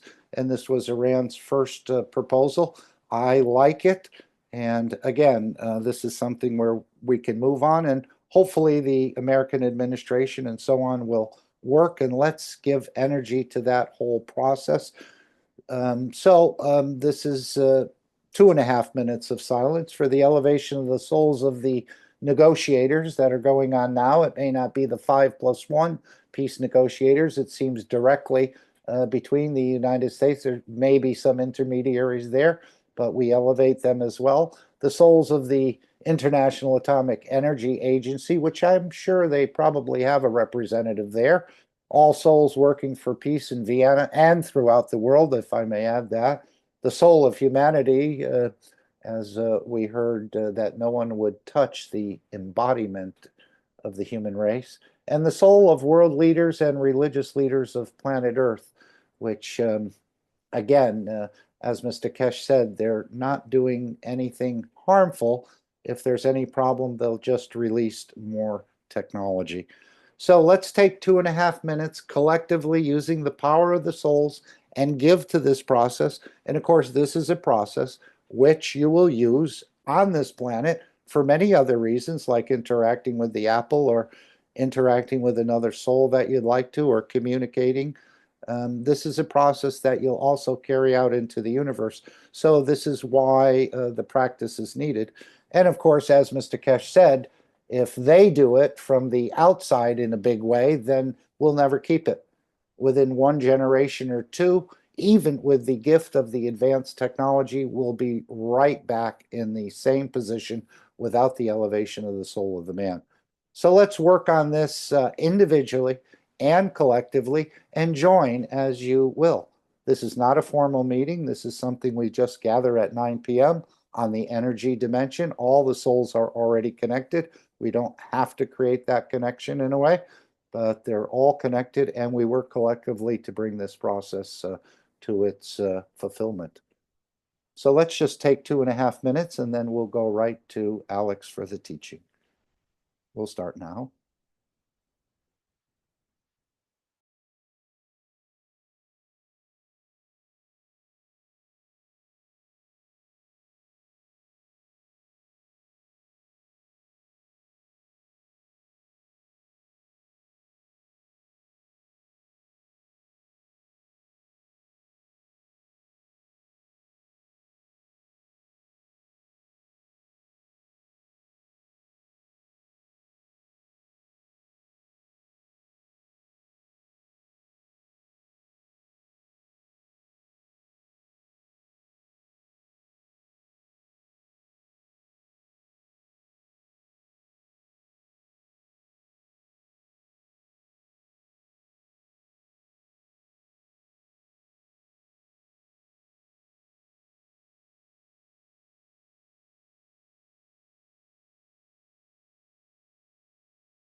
And thank you for your continued participation in this process.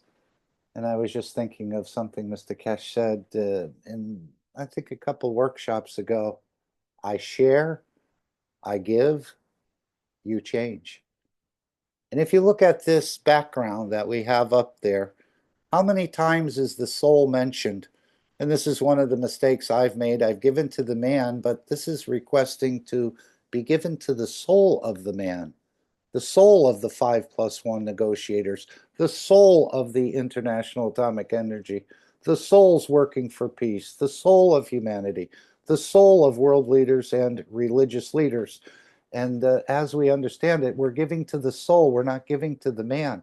That the soul, it's a practice for us, but it's also that the soul of the man would pick up those fields that we're providing, that it would then change a dimension within the dimension of physicality of that person. So remember to give to the souls, give your emotion or share your emotion.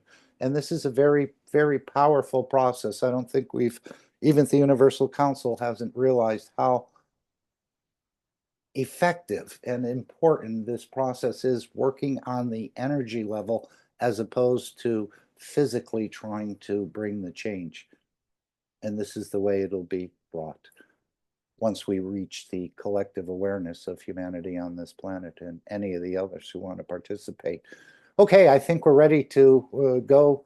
Alex, if you're ready, and if not, I can play another short clip. Let's check in and see how the professor is doing. Alex? Very well done, Mark. Thank you for bringing us to this point here.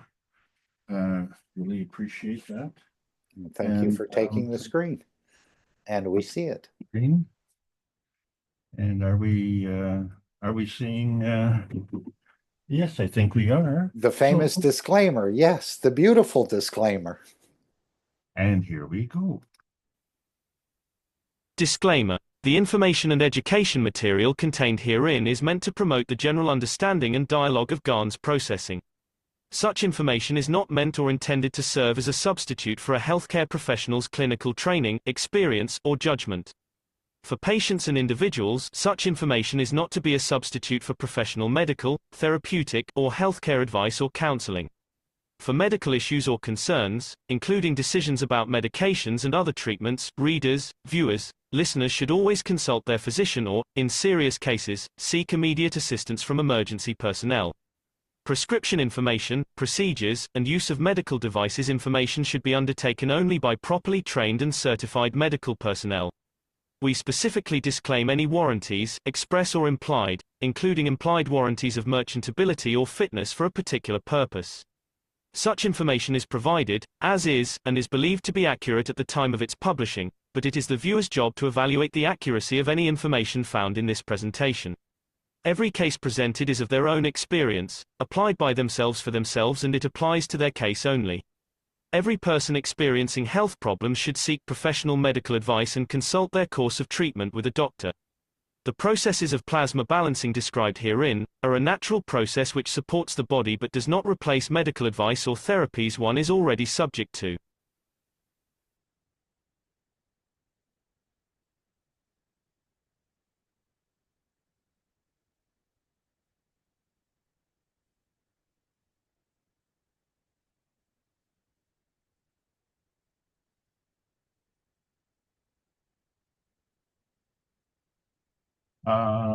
We're not doing it.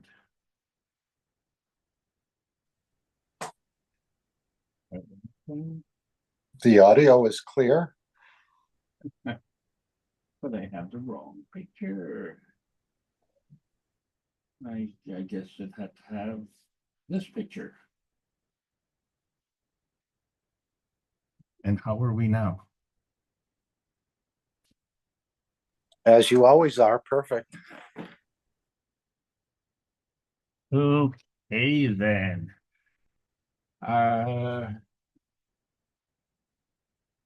We have a problem in the English language, and that is the words are not as descriptive as they are in other languages. So you've heard Mr. Keshe or Murnaz say something in Farsi, and it's a little bit more descriptive of what they've been trying to convey. And in English, the word is arousal.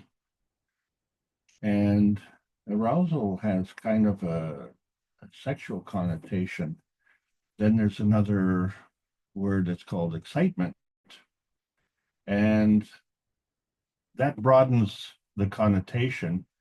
It still could have a sexual connotation, but it'd be like, you're at a sports match and your team scores, and that kind of elevates your excitement. But there's another form of arousal, and it's called upset. And we don't really have a word that kind of really describes it. I mean, upset is kind of like a very gentle word. So what I want to say is that we are on the verge of a great upset, but it's a combination of arousal and excitement. And the question is, how do we do the containment of that? So welcome everybody to the Knowledge Seekers meeting here. This is the Keshe American Knowledge Team meeting of 2025, and I thank you all for attending here. It's a very important meeting because we're following up, obviously, the Knowledge Seekers workshops on Thursdays and the Brazilian ones on Fridays. And it's as we're trying to bring North America forward, what really makes this meeting so powerful is the representation from the other continents that are supporting us, and to the many people who listen to this broadcast and at their leisure afterwards, because of the amount of information that is being disseminated every week. But we're coming up to a very, very key point, and it's really hard to contain our excitement. And this is the Keshe Foundation Spaceship Institute teachings on plasma science. We are still discussing advanced inertia. Today we're talking about aggression. My name is Alexander. It is April the 13th, excuse me, 2025. And we're delivering this presentation from Canada. It is the Keshe Foundation North America Plasma Education Series and the continuation thereof, as we're trying to distill the information from many, many years of teaching. And it's been a progression as we go along, not only as students, but as the teachers as well. And this is the important point. We need to bring together different ideas because different people have different understandings and different capabilities of presenting. So it's not Mr. Keshe's way or my way. It's your way to your understanding. But what's most important is to deliver the message. So the medium is not the message. So whether you're a medium or whether you're a large or a medium large, it doesn't matter. What matters is the message. And this is what we're trying to bring across. And I don't want anybody arguing with me because we're going to be talking about aggression today. And of course, we are still stuck on the hesitancy highway. And of course, that's the lowest energy state. And probably one of the reasons it's the lowest energy state is because of our aggressive tendencies. So, and that kind of motivated us to go and point our wagon trains westward. And of course, we didn't want to let the tumbleweeds slow us down. But as pioneers, we had to understand that we were the ones laying the tracks. But those tracks had to follow a path where we could shield ourselves from who is slinging arrows at us. And you can't always ask who is slinging them. You just have to dodge them when they arrive. And so, this is one of the things that we're trying to do as we're searching for outer space, because on this plasma highway, we may be in danger of experiencing road rage, which is a density momentum on the plasma highway to our little pie in the sky. And you say, well, how can you have that on the plasma highway? Well, we're not on the plasma highway yet. There's an awful lot of resistance to that. And individually, I think we can all agree that it's kind of hard to understand why that is the case. But it all has to do, I think, with our emotion. And so that word is not described that eloquently in the books presented by Marian Tebakoli Keshe, such as book number 1, The Universal Order of Creation of Matter. So, this is a very scientific book, and it does explain scientifically how these matters come together. We talk about matter, dark matter, and antimatter. But the thing is that it is representative of how all things come together. So depending on the context of what you want to talk about, And of course, to understand that if you're going from one to another, there has to be a connection. And so that's spoken about in book number 2, The Structure of the Light. And then we have book number 3, which is The Origin of the Universe. And some people see that this splitting up is kind of a divide and conquer platform that we have to look at. And so it is kind of demonstrative of our aggression, isn't it? Because that's what it is. It pits two armies together and they fight, or it pits two sports teams together and they fight. But it can also segregate communities. And that is kind of a really strange thing to happen on this planet. And so we've been trying for 373 weeks to bring together with Rick Raman and the Universal Council, the understanding how we are actually one planet, one nation, one race. And that involves justice and world peace. And without that, you cannot have one planet, one nation, one race. And you cannot have one universal community either. And who do we point that finger to? So they often say, just look in the mirror and you'll find out. But, if you don't get it, then you have these 10 commandments. And then we find out there was another group of missing commandments that we call the 14 commandments, total of 24 commandments. And the question becomes is, why do we need these commandments, and how come we don't have corn commandments or dog commandments or bird commandments or fish commandments? But, these are 10 human commandments. So, it's obvious that we are an inferior race because we need these things to, shall we say, contain our aggression. So this is what keeps us from the transmutation highway. And to understand that there are different highways and these highways are working at different energy levels, then we have to understand where we are exactly, and especially if we don't have a map. So if we lay the map out and we see that there are carbon inertia highways. So what that means in terms of inertia is that wherever you are, that is a product destination of coming together of certain factors, at least 2 factors. So the inertia is a product of inertia of fields coming together, but these fields are also inertia products. So it becomes a product of a product. And then how far do you go, and how far do you have to go to make that connection? Well, I think when we look at the asphalt that's been laid around the world, we find that these highways lead around the world. So you could conceivably travel right around the world on these highways.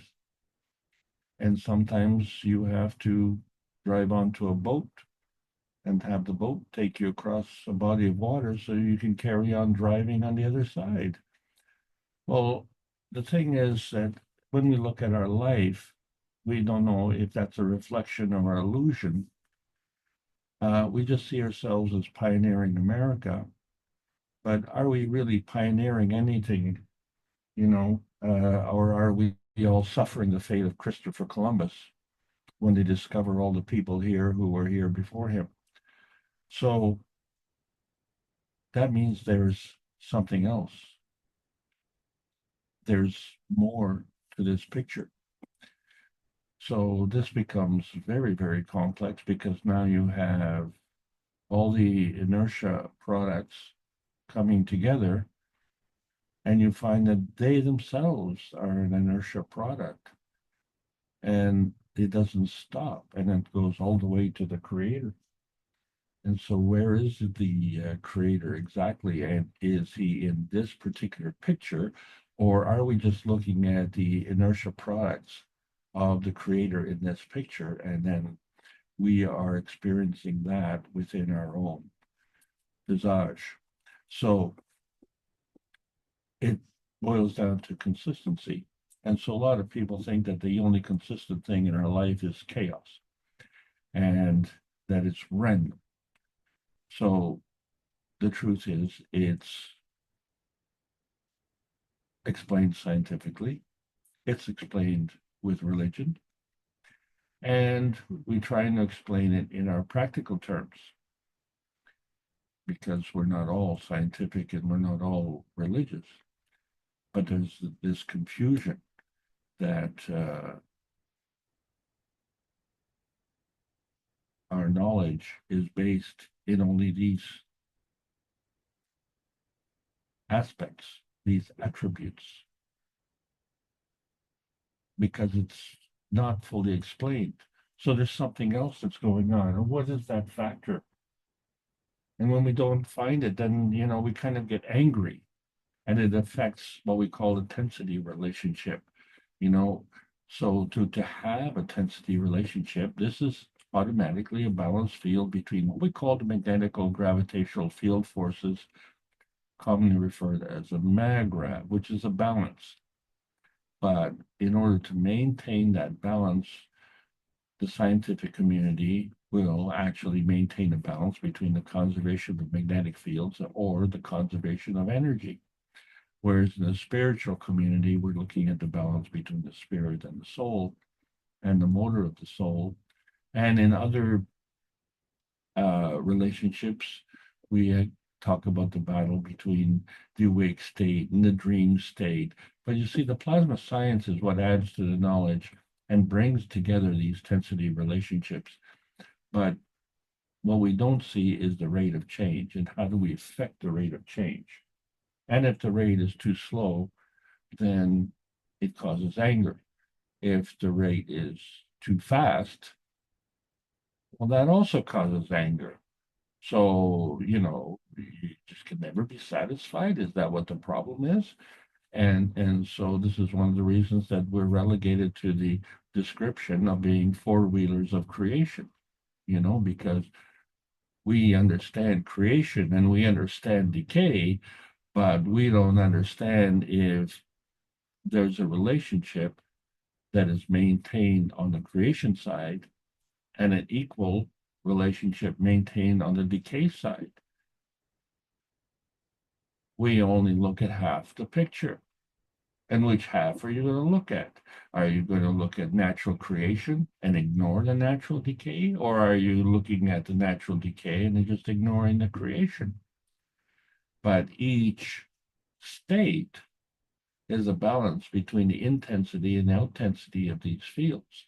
And we see that created on the atomic state. So what we know is that something is always something as opposed to something else. So without this balance, then it is nothing. So, but there's nothing is nothing. So it has to be something. So whatever it was, it could be part and parcel, or it could be gone completely because it's lost in the balance. So it cannot have that conformity. And this is where we have to understand this inertia junction, because it requires two fields to come together to create this other dimension. So these other fields are all transition matters. And when they come together, they create this transfer state. So it's up to us to figure out where this transfer state is going. This is just a template, a blueprint to show how these inertia fields come together, but it doesn't say where they are. And we have many examples on Earth to demonstrate this. So one of these things, of course, is the winds. And we see that there are easterlies and westerlies, and then what we call the trade winds. But there's a symmetry when you look at the northern hemisphere and the southern hemisphere, and you say, well, wait a second, how is that possible? Because it's it's just the Earth is spinning in one direction, and we have all these eddy currents that are resulting from that. So if the eddy currents are the result of the actions, then right then and there, we don't know what the original actions are. All we're saying is the inertia product field. Okay, then. So now we know what we're looking at. So in the simplistic terms of the original teachings, and I say it's simplistic because we are so physical, so we want to understand physically, and sometimes we bemoan the fact that we started this way, but we need to be introduced to the concept of what you see is what you get, but it doesn't tell you what caused what you get. And in fact, it doesn't tell you what you see because each of us can see things differently, right? So today is raining and it's a terrible day. But for some people, oh, it's raining today. What a great day. And how can people have the same type of day with two different points of view? Well, this has to do with the maggrav system that you're looking at here. So we have two coils, an outer coil and an inner coil, and they carry energy. They are the medium. But there's a message that goes along this medium, and it goes in opposite directions. That kind of indicates a confrontation, and it could cause you to be angry. And then along that outer field, in the direction or the point of view of that outer field, we have a rotation. But we have two rotations, one magnetical, one gravitational, and they're opposite also. Well, this is more confrontation. Maybe it makes us even more angry. And then look at the inner field from the point of view of the direction that the energy is flowing. It's opposite, but then it too has a magnetical and a gravitational rotation, and that's another point of conflict. So, my God, we started with one conflict, now we have three, and well, we might as well keep the party going, right? We might as well understand that within the rotating fields, there are two directions.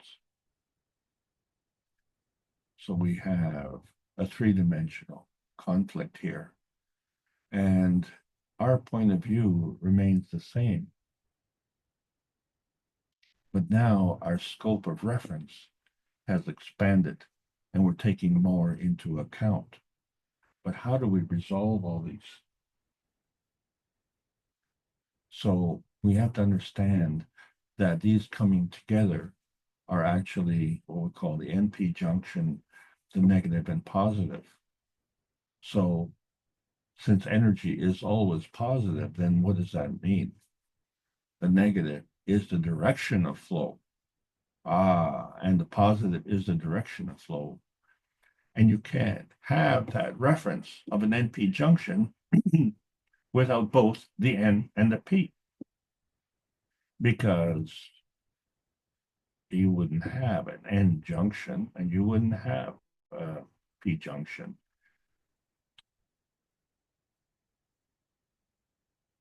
So you can't transfer energy without having both. And if you don't have both, well, or you're missing one, then, it just doesn't exist.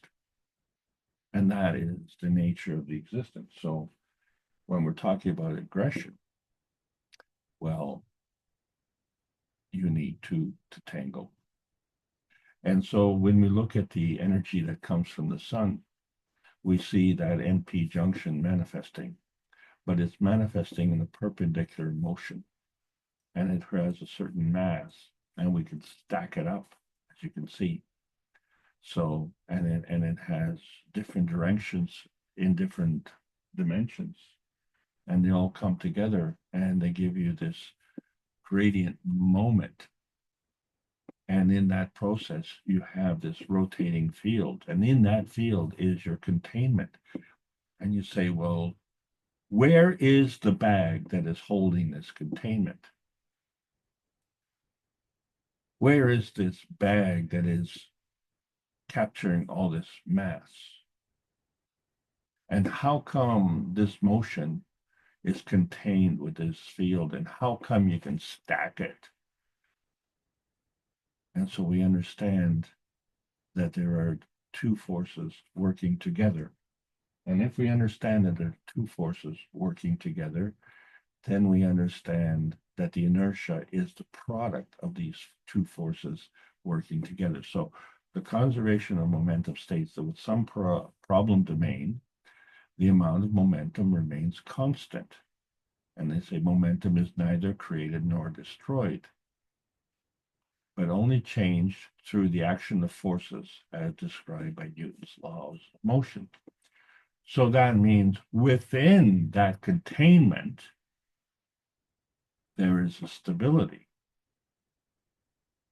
And so we can upset, or we can aggravate, or we can stimulate, or we can excite this momentum. And so that is the energy transfer state that is applied and affects the conservation of inertia. So if we have an increase in energy on one side, we have to have an increase in energy on the other side. But do we understand that it has to be manifest at that particular energy state? So when we talk about the original magravs, and we have the atomic state, and then we have the nanostate, and then the GAN state. So these are all physical states. We know we can see them and we can work with them, but the energy transferred somehow from one state to the other. And in some cases, we had one state completely disappear, or we had all the states working together. So which is it? So somehow, some way, there was this transfer state, and it affected each and every state. So every, what you call inertia, is a product of all of these external forces. And they looked differently in different aspects of it. One of the premium examples, of course, let's say we've all produced copper GANs. And it's interesting where one day the copper GANs is red, and then another day the copper GANs is green. And you say, I didn't do anything. It's not my fault. I didn't touch it. But what changed? So something has affected it, because we know about color. The color changes. And yet the color is a product of the interaction of the light coming from the sun interacting with the magrav condition of the earth. And so it manifests itself in a physical color. But the physical thing we're looking at is a copper GANs. And yet the copper GANs itself can have a different color. So wait a second. What causes that color change? And so that becomes something else. And where is that? So if we're looking at angular momentum and you want to grab onto it, you can't, okay, because it's non-tangible. So we say, well, it's the angular momentum equals the moment of inertia plus the angular velocity. So there's a relationship of the angular momentum, and it's inversely proportional to angular velocity. Either way, the moment of inertia is conserved. So the sum total of the product of the inertia is conserved, but the angular momentum and the angular velocity are changing.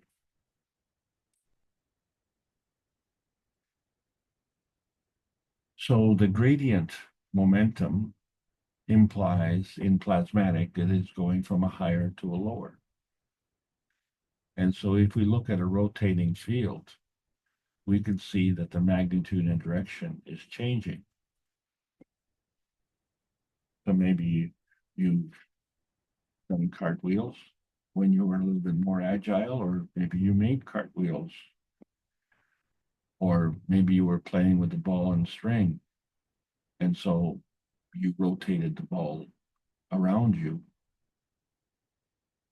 but the string remained the same. Doesn't matter where the ball was rotating, the length of the string was the same, and yet there was movement. How did that happen? So there was an exchange of energy from the higher to the lower. So this is interesting. So when we're looking at light and how it does, it goes through different densities. And that light becomes an inertia accommodation, right? So if the inertia is at zero, so there's no change in angular momentum, and the conservation of momentum remains the same. And so at that point, it becomes a catalytic conversion because something has to keep going because we cannot stop the motion. It keeps going. But as it keeps going, it graduates and increases its density. So when we look at the respect of the Earth, we find that if you're standing on the pole, it takes you 24 hours to spin. But if you're standing on the equator, you will rotate with the Earth one full circle in 24 hours. So the rotation is the same, but obviously the distance is different. Time is the same. So there is a falling in the rotation, but there's also falling from the North Pole to the equator. And it is this falling, which is falling to the density, because the area at the equator is more dense than that as the North Pole. So this angular density is a falling where you have increased density, and we know in increased density you have increased pressure, right? There's more pressure underwater than there is above water. And of course, the more dense it is, the more gravity that is. So, you know, if the angular momentum therefore equals the moment of inertia times the angular velocity. And so that angular density then becomes that product of these two aspects. But something happens to this density because it's a falling and it causes an acceleration. But what is happening is that there's an adding to. But if you're adding to, then you also have to diminish from. And this is where we come into a point of conflict because the gravity is seeking density, but the magnetical is also seeking density. And so that becomes the question, is that a conflict point or is it a binding zone?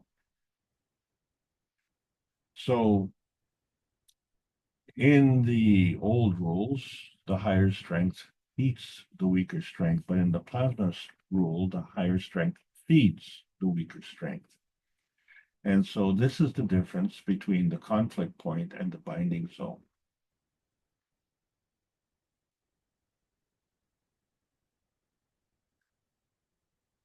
But the conflict point doesn't need to materialize. because neither does the binding zone.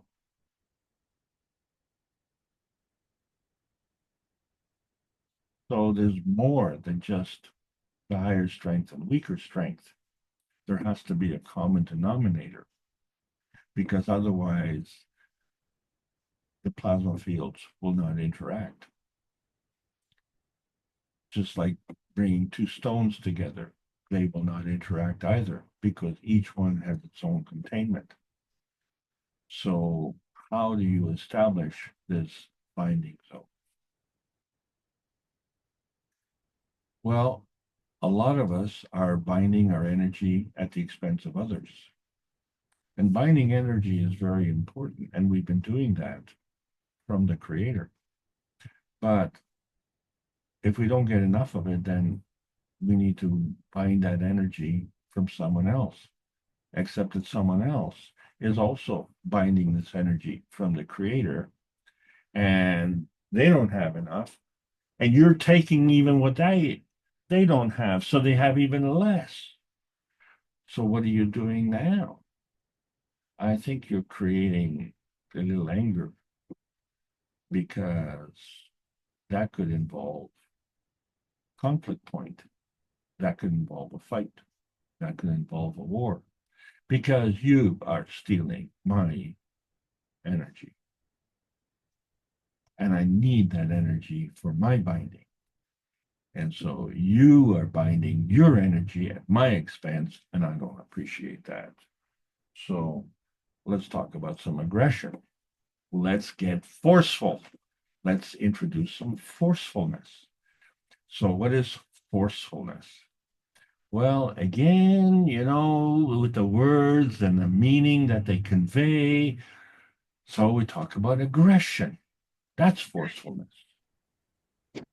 But what about determination?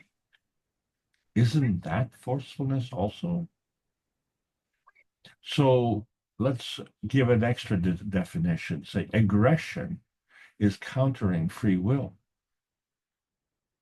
Okay, well then determination is supporting free will. So let's look at that from a plasmatic point of view. The aggression, this is me, I want this. So you become more gravitational.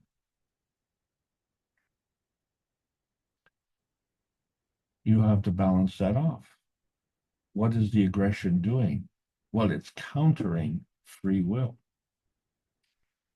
So therefore, we are robbing our gravitational force from the magnetical force.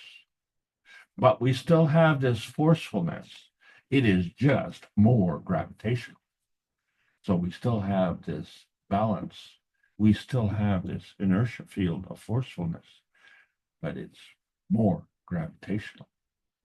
Now, if we are supporting free will, contributing to the foundational support, that's gravitational.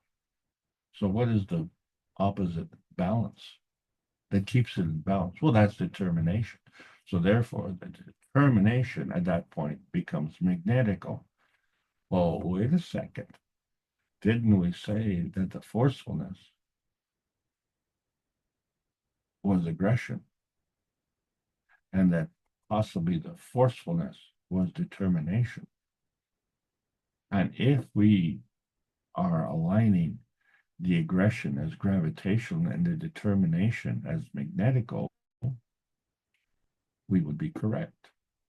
Because with the aggressive nature being more gravitational, it means that there's a stronger determination to counter the free will. And there's a stronger determination to support the free will of the aggressor. So the opposite is true on the forceful nature of the other. So what we're looking at is the emotional inertial outcome. So the Forcefulness is inertia product of the side that is aggressive, encountering free will. And then there's the emotional inertial product of the side that has a determination and supporting free will. They can both be forceful, but clearly one can be a warmonger and one can be a peace provider.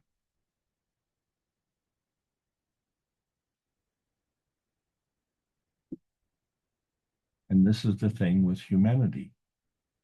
We identify ourselves by our race. And as such, we seem to compete. And so we have this contention. And in order for us to maintain our individuality, we become dependent on this. So therefore, this aggressive nature needs to be continued. And we do that by feeding this dependency on our contentious issues. So you're black, I'm white, you're good, you're bad. Or you're over there and I'm over here, or you're in the north and you're in the south. So these contentious issues are failing to understand that the inertia field involves both sides. So without having those both sides, you would not have what you want, or you would not have what you have. So in order for you to have what you have, we seem to accept, if you look at the history of the humanity civilizations, all 7 of these civilizations have the same story of the Great Flood. And yet, all of us maintain our aggressive nature towards each other. Hostility, aggression, anger, aggressiveness. And so it comes down to our core dependency and this confusion that we have with the magnetical field forces of the electron and the positron, or these field forces of the neutron and the proton. It's kind of like you fighting with your shadow. So these MAGRAV pathways involve the field forces of attraction and repulsion, where the attraction is the gravitational intensity and the repulsion is the magnetical outtensity. So if it's an outtensity, then it's a feeding pathway. And if it's an intensity, then it's a feedback pathway. And that's the difference between the electron and the neutron. Can you see the difference? I can see the difference. Each one is an inertia field. It's the coming together of the matter, dark matter, and antimatter.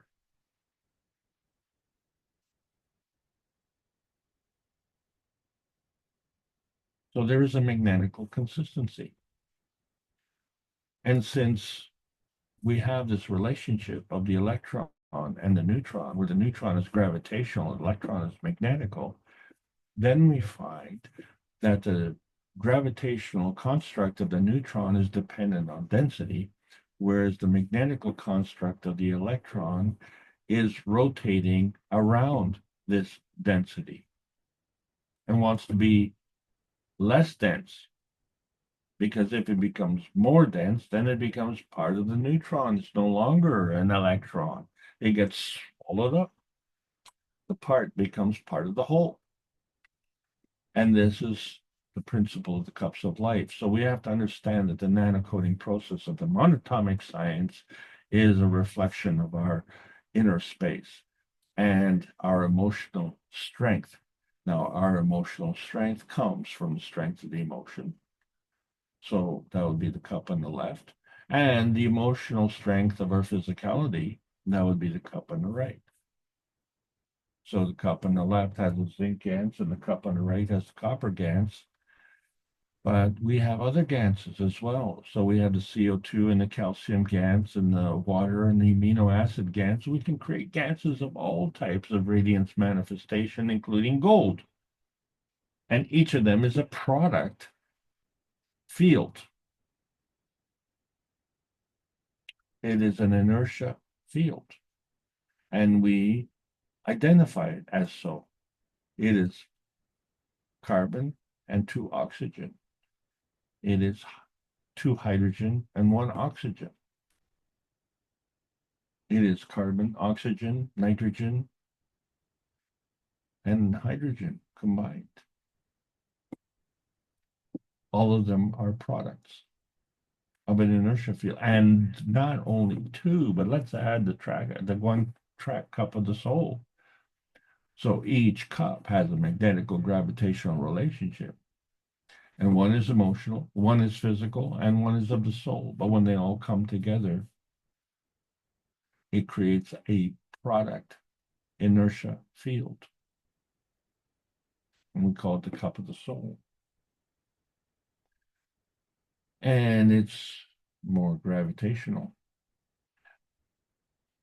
because it has more mass. And if it has more mass, it has more dense. But if it's more dense, does it mean it's more aggressive?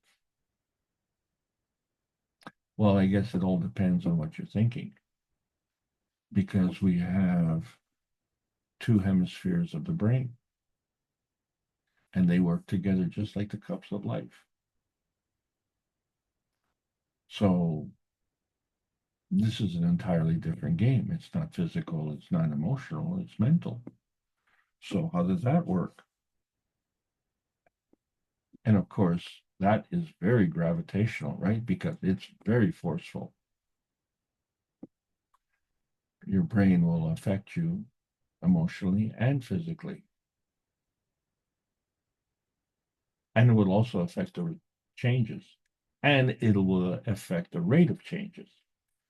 So, and if we continue to get more physical and more dense, then we create an Earth. And so when we're looking at the grand central station of the Earth ganses, we find, my God, we have a full periodic table of ganses. And look at that, they're all different colors. And so this becomes the periodic table of consistency. We know based on the details of whether or not it is carbon or nitrogen or sodium or gold. And these are all the details. But what we do know is that we start at the beginning. It is least dense. And as we progress, it becomes more dense. And then we get very dense, and it becomes a nuclear bomb and a nuclear explosion. And that is a product of extreme aggression. Well, is that because in the beginning, the neutron was there before the atom? So the thing is, the neutron split into the atom and the PM tick. And this is how it came from the darkness and became light. So is that our understanding of divide and conquer? Is that our understanding of the aggressive nature of the universe? Is that our understanding of the inherent aggressive nature of the humanity civilization? Or is that our misunderstanding of how things were created in the beginning? Because in the beginning, we had the principal matter, which was the PM ticks, and they converged together through the plasma dilution technology and became antimatter, dark matter, and matter gen, which we call the principal matter, the transition matter, and the convergence matter. And it created the conversion of the plasma gen matter, which meant it was not physical. But in order for it to become physical, it had to create an inertia field with an environment which followed the same rules. So when we have the plasmagen conversion of one inertia field and the plasmagen conversion of the other plasma field, inertia field,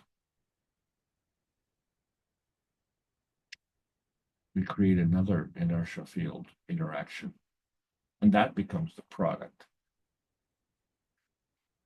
And so before our plasmagen conversion can be converted to physicality, we need to have a place to go.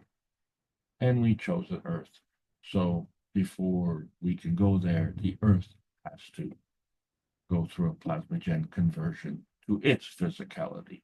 And now we can go from our plasmagen inertia field in combination with the Earth's physical conversion and create a new field interaction. So what we're looking at is the conservation of energy, balance field from plasma to plasma, plasma to physicality, physicality to physicality. The rules are the same, regardless of the energy state.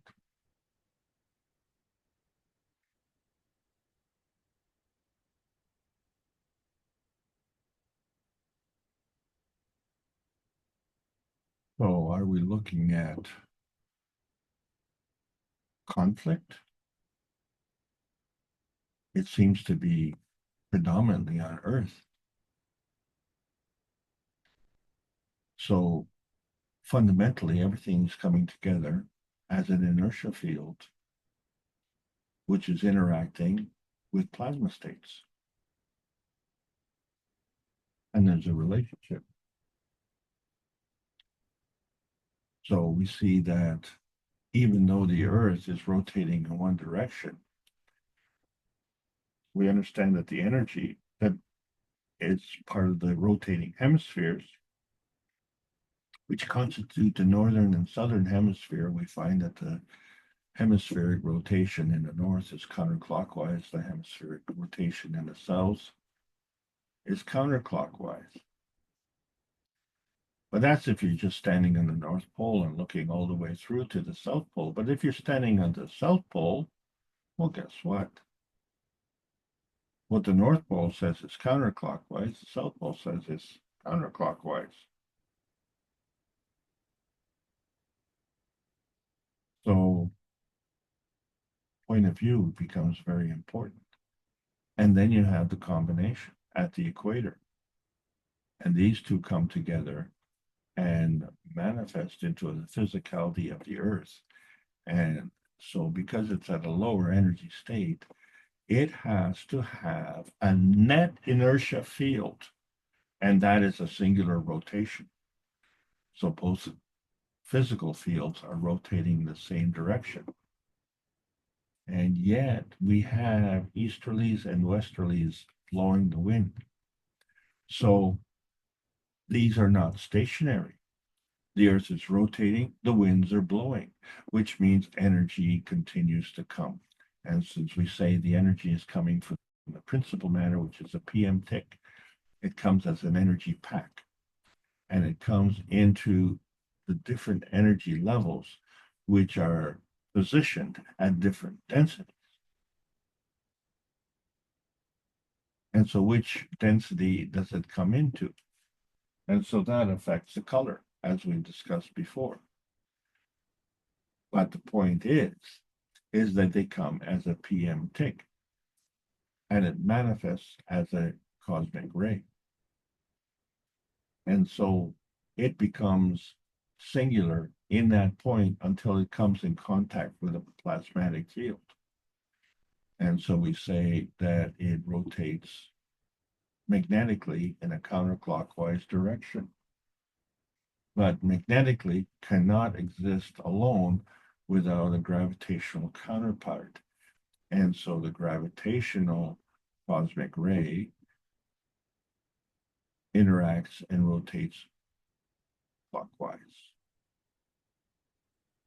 So there you have the magnetical gravitational part of the inertia field. And you have the counterclockwise and clockwise rotation of the inertia field. And you have a relationship between the densities. So the gravitational being more dense. And when it becomes really dense, it becomes physical. So it is possible to have matter plasma dimensions that are physical, where you can touch it and see it, or magnetical, plasmatic, where you can't touch it or can't see it. But either way, it's a matter plasma dimension because of how tight it is, how compact, how close together. And man is feedback dominant because that's what we focus on, not seeing that it's a product. What we are focusing on is an inertia product field. And therefore, we are not recognizing what contributed to that product. So when we look at the uniqueness of water, we understand that water has some strange qualities. Two very weak hydrogens and one really strong oxygen come together to create the water maggrav. Strange. It's round. It's uniform. It's in balance. Is it really in balance? And then we find everything becomes more dense as the temperature goes down. So water as a vapor is dispersed. And as it becomes more dense, it becomes a liquid. We call it condensation. But when it becomes ice, it becomes less dense. Strange.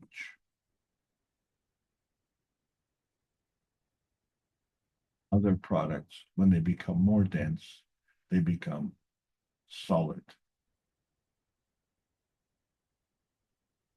But they become more dense. So if ice was of that attribute, then it would sink to the bottom of the lake.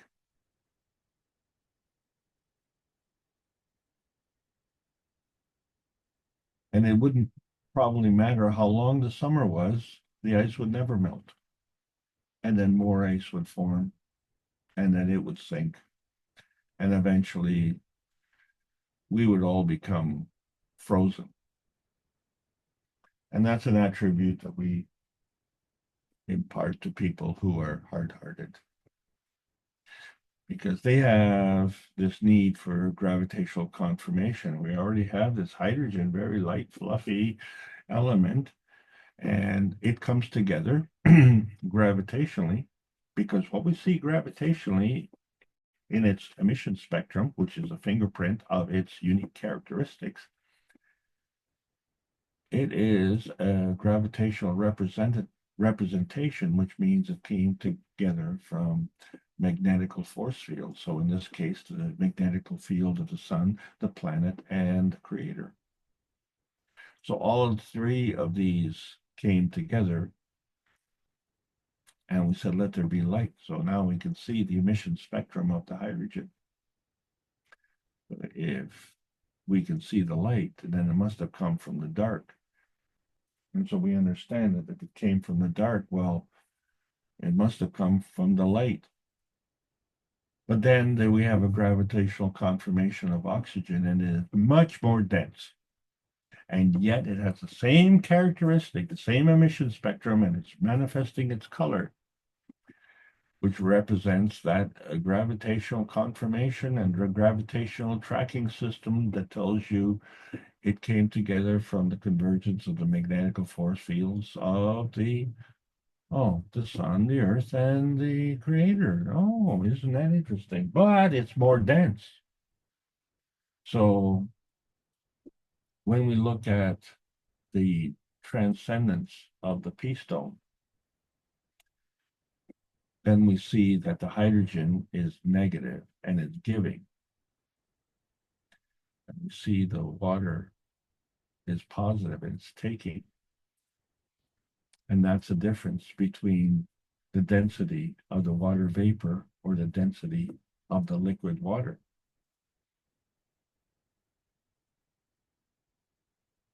But since water is the universal communicator, it has this anomaly when it becomes ice. And so that becomes the universal solvent, which contributes to the P stone because it's following different rules than we have perceived on this planet.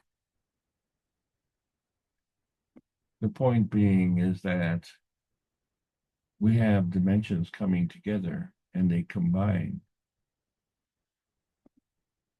and they reflect our belief systems and our experience systems.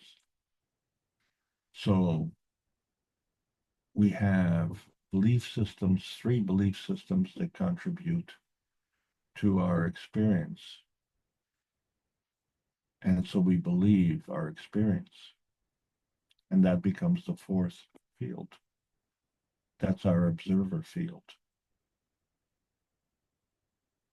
But the truth of the matter is that our observer field is an inertia field product of our belief. So in fact, we experience our beliefs, which now opens the door. Can we change our experience by changing our belief? Well, if we look at our belief system and we say that that's a product, the inertia feeding of one, but which one? And that inertia feeding is also a product where 1 + 1 = 1. So we haven't defined it. It isn't the defining principle, but it does cause a little competition because each one wants to be the one. So that's where the gravitational confirmation of humanity has a problem, because we are all vying for the same piece of our little pie and failing to understand that the earth is our pie, and that is not a pie that you can cut up and proportion accordingly. Because if you eliminate one, you will eliminate the other. Because you cannot have a magnetical without a gravitational. And therefore you cannot have a gravitational without a magnetical. So we need to learn our lesson with respect to aggression and with respect to determination. And we have to understand that each of us in our own way is just a fragment of the complexity, but we all have this same nuclear feeding inertia. All of us are the same. That's what constitutes equality. There's no such thing as being more equal. So in order to look at the earth and the way it wobbles around its poles, it always maintains the direction of flow. and it always maintains a relationship between the magnetical and the gravitational. And if you take one away, it will cease to exist. So, what are we fighting for? What's with all the aggression? And so we find that the gravitational aspects increase with density. And we find that the forcefulness increases with density. So therefore, as we approach the core, it becomes more gravitational. And if these plasma fields are headed towards density, then the eventual outcome is physicality. And so all of these fields will contribute. And so what you have here at the core is a water hyacinth. And its physical manifestation is an inertia product field of all of these energies coming together. And that's the whole thing when two forces come together. These two forces originate with the PM ticks and they come together in a rotating field and they create the 3 dimensions of X, Y, and Z axis. And that's the fundamental point at the start. But it evolves, it adds. So you have this circular momentum coming from either cartwheels or tumbleweeds, or plasma fields. And they're all seeking density, increased density. That's the direction that it's pointed to. Years ago, I showed the aspect of two hands and their interaction. If we were to realign these hands where the index finger meets the pinky, and a lot of people talk about the chakras, which we've talked about in the past, if we could allocate each chakra to each finger, and we could see how the 7 chakras work, with the physical being the lowest attribute, and it's part of the body, and the soul being the highest attribute, that being the soul, but there are all these intermediate levels.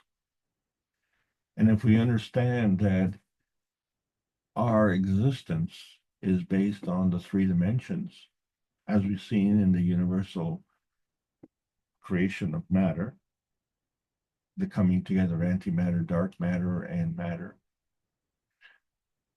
And so if we look at the structure of our body, it's a combination of mental, emotional, and physical.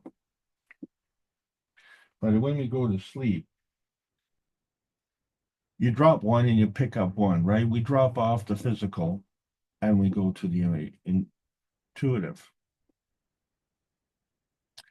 And so that involves our mental and emotional construct.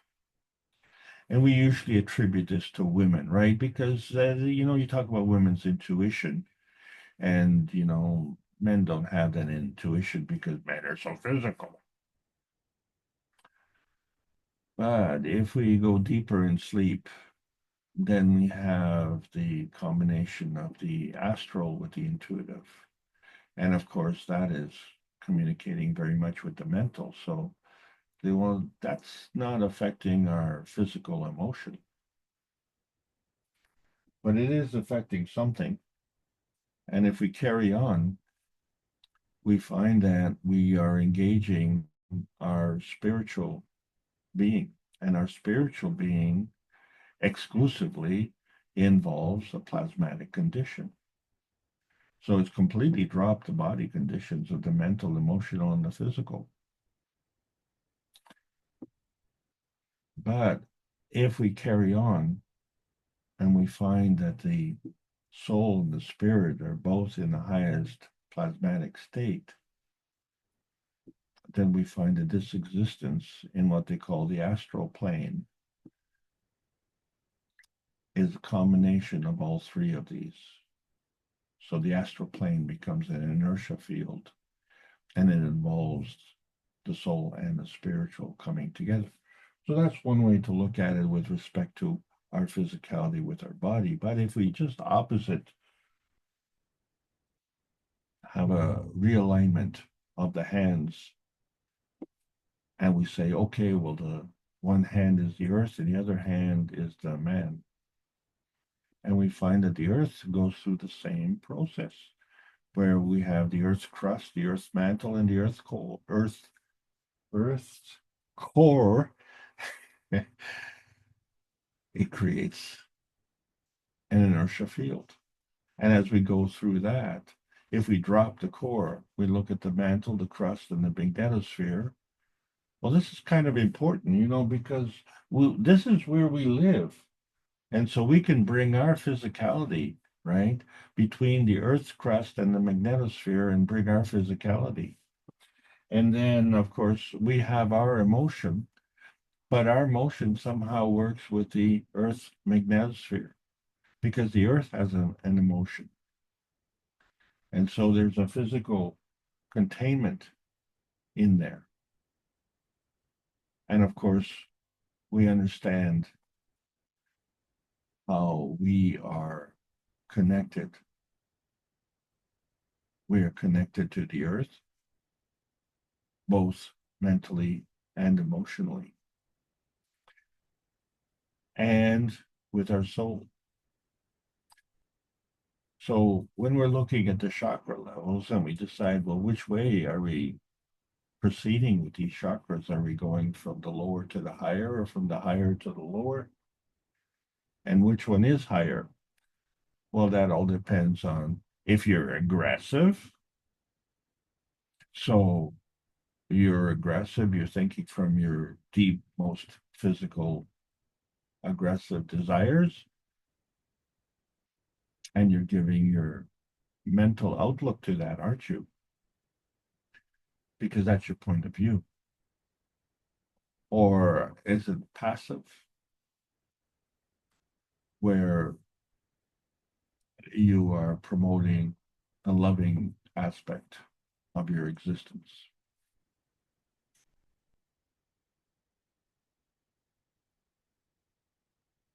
So we understand that the magnetical field of the plasma is less dense, and the gravitational field is more dense. And so this becomes the root of the aggression. So we talk about going through these steps, ratcheting through.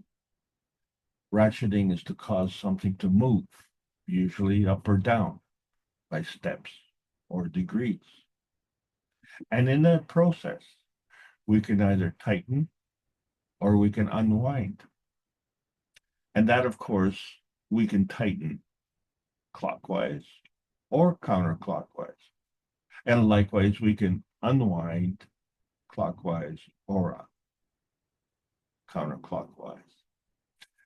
But if the tightening was done counterclockwise, then the unwinding has to be done clockwise. So the two are related. You cannot just say the tightening is always. But we do. We say if you are screwing in, you're tightening, and it's clockwise. And if you're unscrewing, you're screwing out, and it's counterclockwise. But that's a physical rule. That doesn't apply plasmatically. It only applies physically where you're strapping down and securing a load. Because what you're trying to do is to screw it down securely. So therefore, you're trying to make it physically as one and physically more dense. That is the load plus whatever you're strapping it down to. Maybe you have a load on your pickup truck and you need to strap it down. Maybe you have a load on your tractor trailer and you need to strap it down. And because if you don't strap it down, it won't be secure and it may not stay on the truck. So when you lay the hammer down, you have to decide, are you trying to make a point or do you have a point to prove?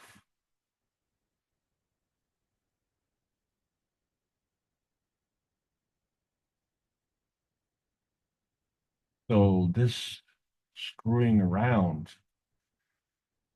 we apply to the principle of an auger. And isn't it interesting that a tool we call an auger is actually a helical bit for boring? And chefs also have a question. Is it rotini, ravioli, or is it just unraveling? Well, the good news is that the future augurs well for the Keshe Foundation Spaceship Institute, because we now have ability to facilitate containment. And we can decide whether to contain our anger or to contain our excitement. What we have to understand is that this containment is a product field. And this containment is very, very important to be addressed as an emotional control system. And if it's an emotional control system, we have to understand that there's two emotions, one of which is magnetical and one which is gravitational. So this control system is an inertia product coming together from the emotion of the creator and the universal community and the emotion of our physicality. And within that range is our containment. And right now, our containment is very aggressive.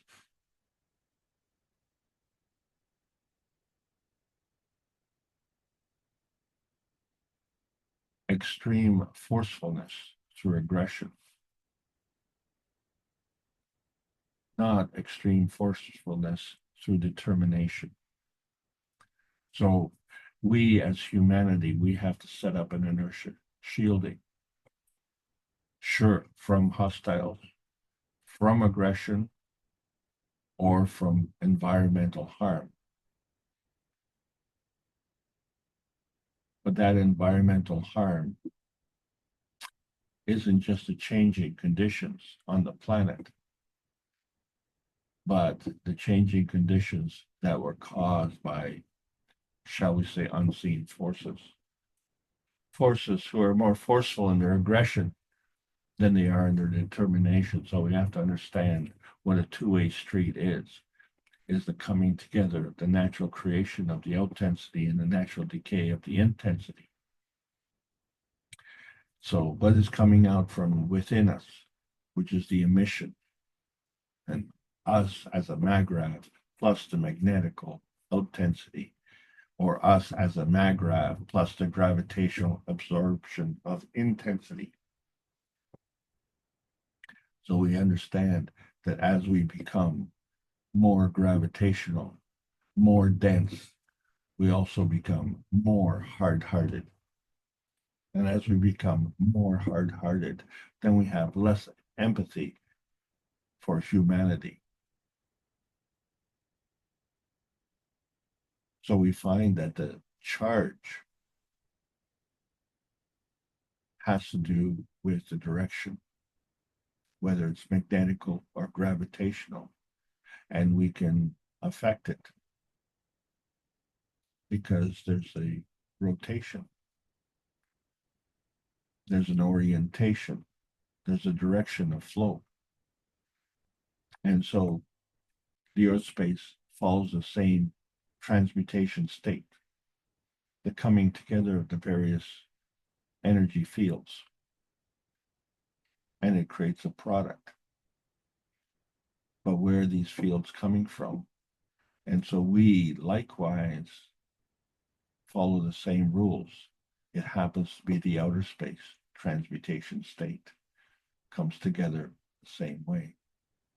So when we look at our interdependency as it crosses this black hole transmutation, it could be in the physical state where we have the magnetical gravitational relationship, or it could be in a relationship between the physical and the plasmatic state. But then we also have an option for a balance in the magnetical gravitational relationship of the plasma state. And all of them have to go through this black hole transmutation where you have the balance on one side or the other. And so the inertia of the mind comes to the same creation, where the soul of the earth and the soul of the man combine as each one being an inertia field, but they come together and they work with the soul of physicality, which is also an inertia field. And it too interacts with the soul of the man and the soul of the earth. And then you create the physicality. But you have to have the physicality of the earth before you have the physicality of the man, because the completion of this product is the environment that you're manifesting in. And it all comes from the top down, not from the bottom up. And that's the roadmap to the plasma highway.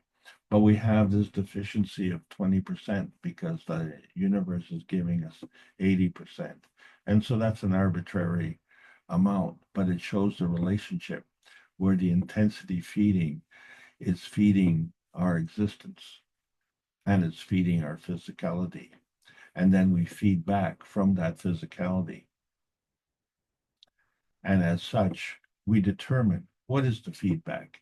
Is it enough? Do we need more? What are we lacking? And do we need to be more aggressive? Or do we need to be more determined? So we look at the universe and how it's created. It exists from energy, and energy is always in motion. So all things are in combination as they come together. And we're looking at the food that we gather. So it's the soul that feeds us. And if we would provide the pattern, then we would get the energy. So you decide how you want to receive. You have to tune in, turn on, and drop out of your resistance and become less dense.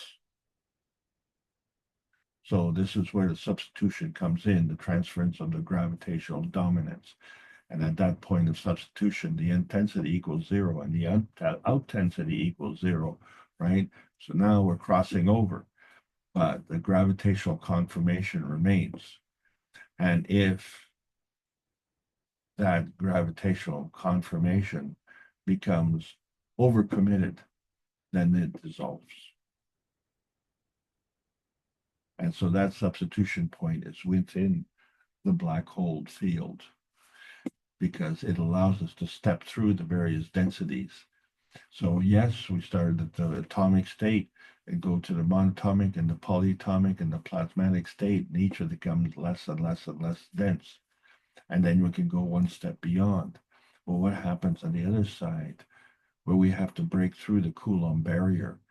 And that is extremely dense, it's extremely strong, it's extremely aggressive. But we can go one step beyond. But we have to do it a little bit differently and not be so aggressive.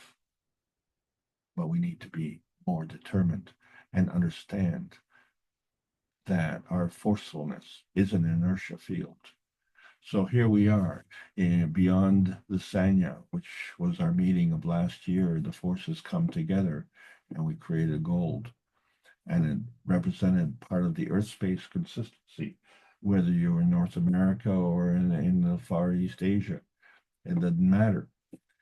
But what matters is your smaller spheres of density, where we become more dense, more smaller, more compact, we become more aggressive, and we become less emotional and more hard-hearted, lacking compassion for our fellow man, and become totally oblivious to the heartache we cause. And we become equally oblivious to the damage we do to ourselves. Because it's only in the physical dimension that we have this delay in consequences. But there are consequences. So that's the balancing out that affects your transmutation, transition. This planet has its own transmutation, transition, and it's balancing. And we call it the blue planet.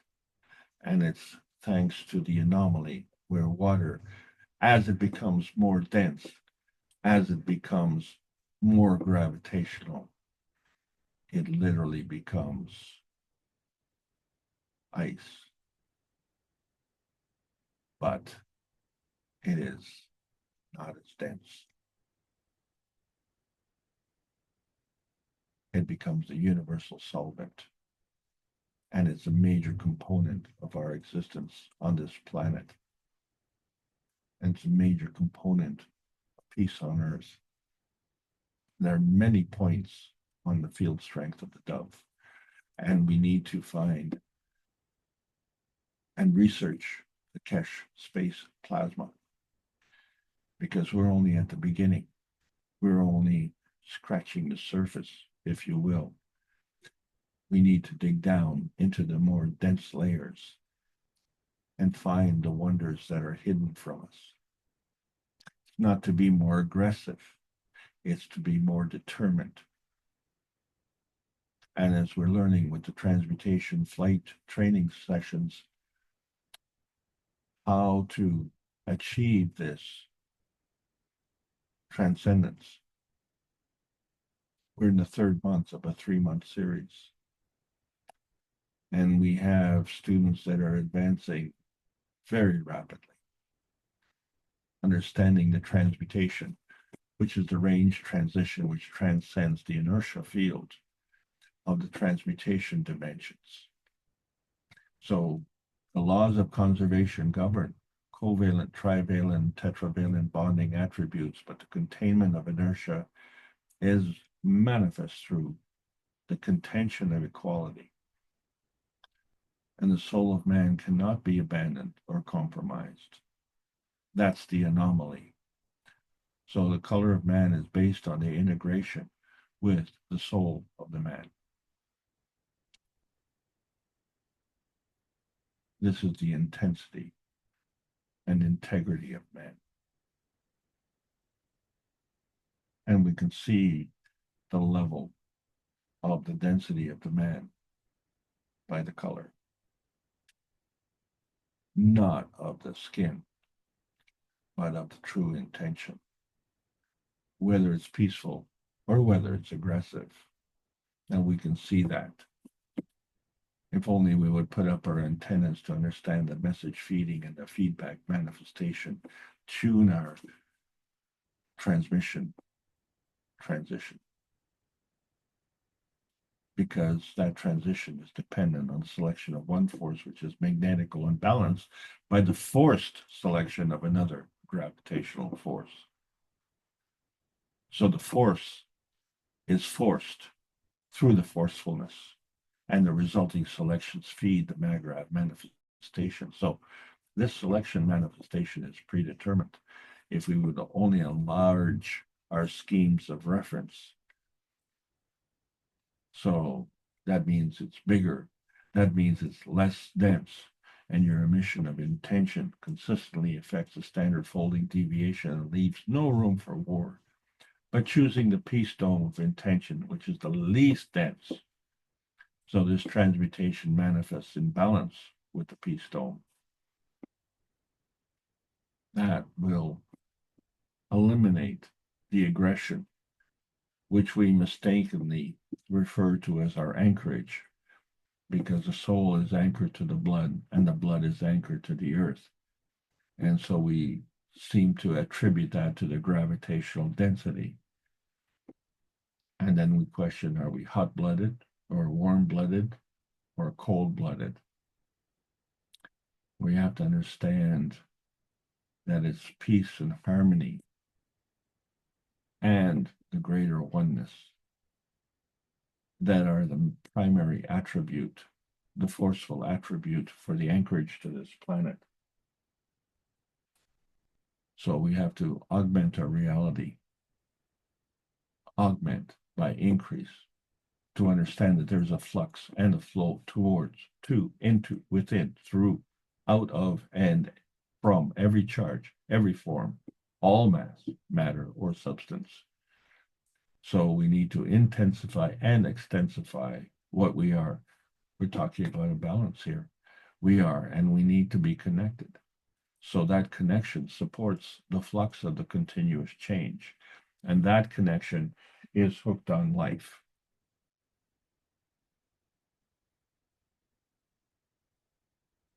So for 585 Knowledge Seekers workshops, we have been working to bring together this greater oneness. And it appears that to transcend the limitations of nuclear science, that this will happen suddenly. While in Earth years, suddenly is a few millennia.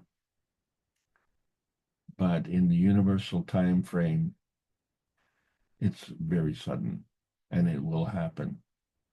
This is the technology release that is coming, because it's hard to sleep when our beds are burning. So we need to bring the scientific rescue, the financial rescue, and the political rescue, the coming together and convergence of all of these fields, and create the inertia field of peace on this planet through the Keshe Foundation Spaceship Institute, bringing the plasma science that is welcoming all the beautiful knowledge seekers learning from the new selection process of the new plasma science. And it is based on the World Peace Treaty. So choose it, sign it, mean it, enforce it, be more forceful.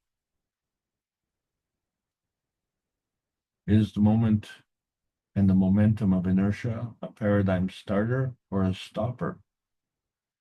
Well, that it all depends on what you want to be. So the self-importance is the winding river of inertia of adulation. Is the peace dome of outer space an umbrella, or is it a fountain? Is the inertia of the present governed by the dimensions of history? How do we impart the importance of self in a universal context? So here we are, elevating man's anger, but by unwinding the density of the new physical transmission dimensions. Plasma science needs to be delivered daily via the Peace Dome in a practical exchange for peace on Earth.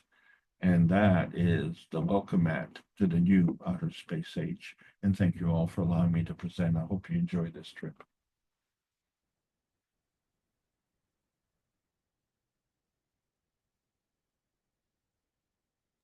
Thank you, Alex. And have we all enjoyed it? I hope so. Let's see if the participants have a question or something they'd like you to explain more of. I hadn't heard the term NP junction. Is this an electrical term or something else? I don't know what the NP stands for. Well, it stands for negative positive, and it's a very important thing that semiconductor designers, computer chip designers basically live by. Okay, I wanted to bring up a picture one of the knowledge seekers has shared with us. If I could just share the screen for a moment and see if this has any connection to this NP junction. It's just one foil. Can you see it? Yes, I see it. Is this in a way like an NP junction?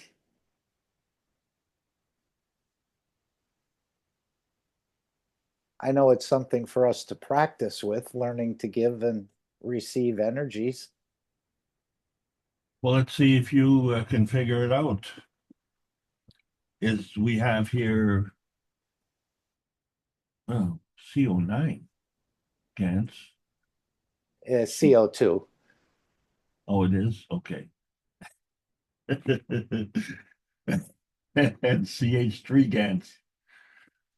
So which one is negative? Which one's positive?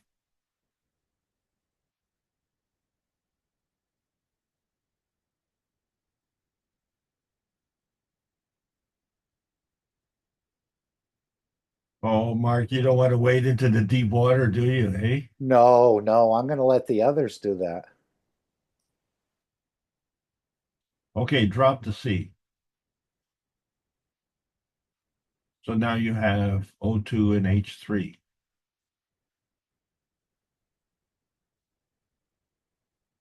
So which one's negative, which one's positive? Anyone? Yeah, the H is positive and the O is negative, correct? 100% wrong. Really? Congratulations. Only you could be a master of perfection.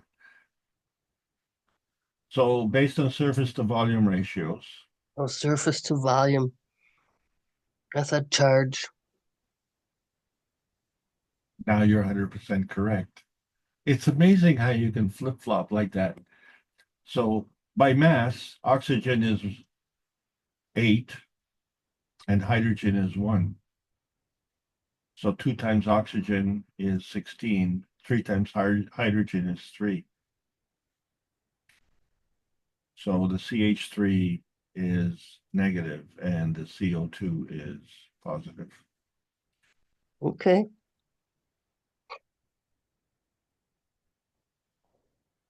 But it's interesting how things can change so quickly.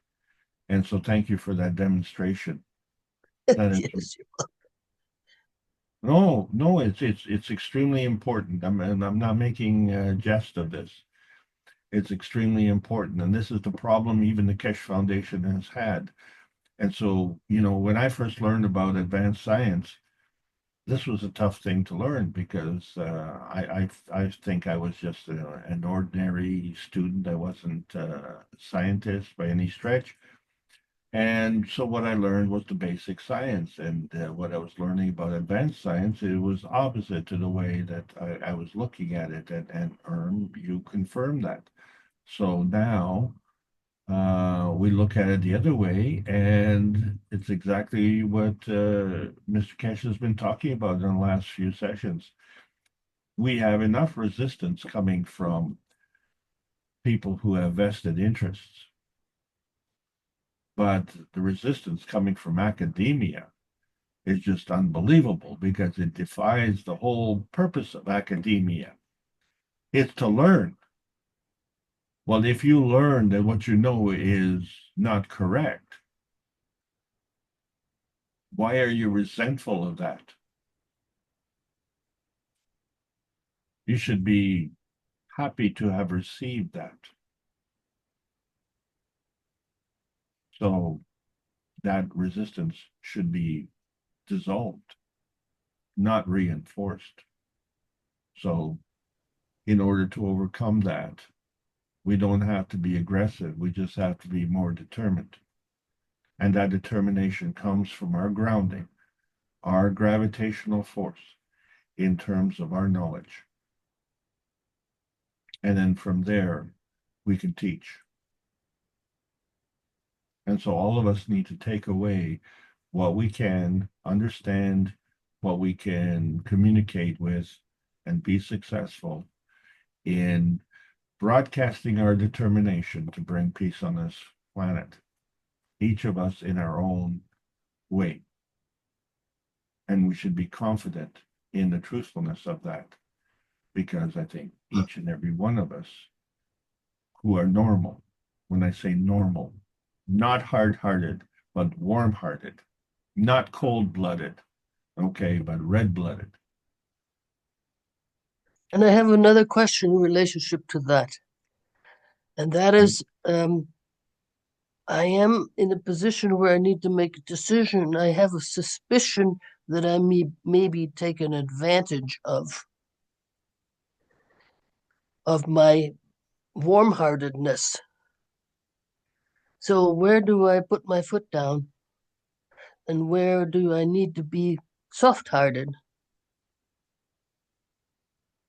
I don't know where the boundary is. Really comes, regard is, how do you become firm? How do you become forceful without being aggressive? Because you really want to be determined in a graceful manner, and you want to be effective. So the way to be effective is to enlist the services of that you're trying to deal with.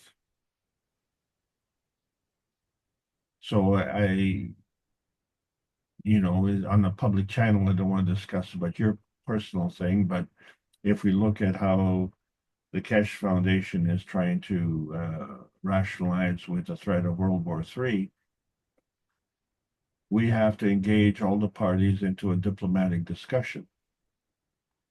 Because if we fail to do that, then the one party that is remaining will continue in that aggressive path and will be totally oblivious.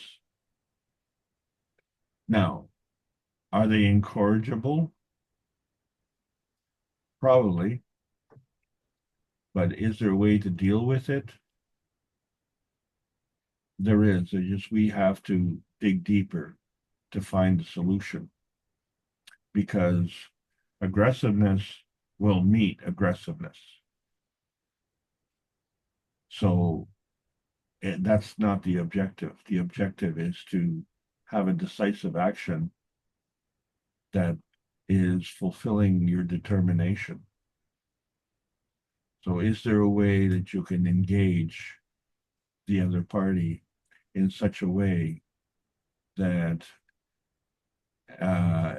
they can be converted from not being here to eat you, but being here to learn to give and receive energy? But there is no rule that says that you have to suffer abuse.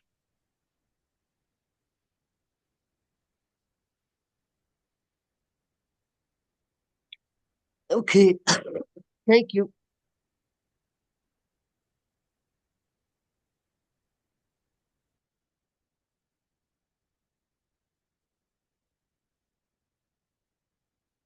And of course, through the system that's going to be implemented very shortly, I was just thinking if he's using the Wi-Fi, no matter where you're walking with these low orbiting satellites, I think you'll be touched by the Wi-Fi, correct? If you're out in the wilderness and you have a phone reception, I would think you have a Wi-Fi connection. And that's what these Chinese satellites they'll be putting up in the next 5 years.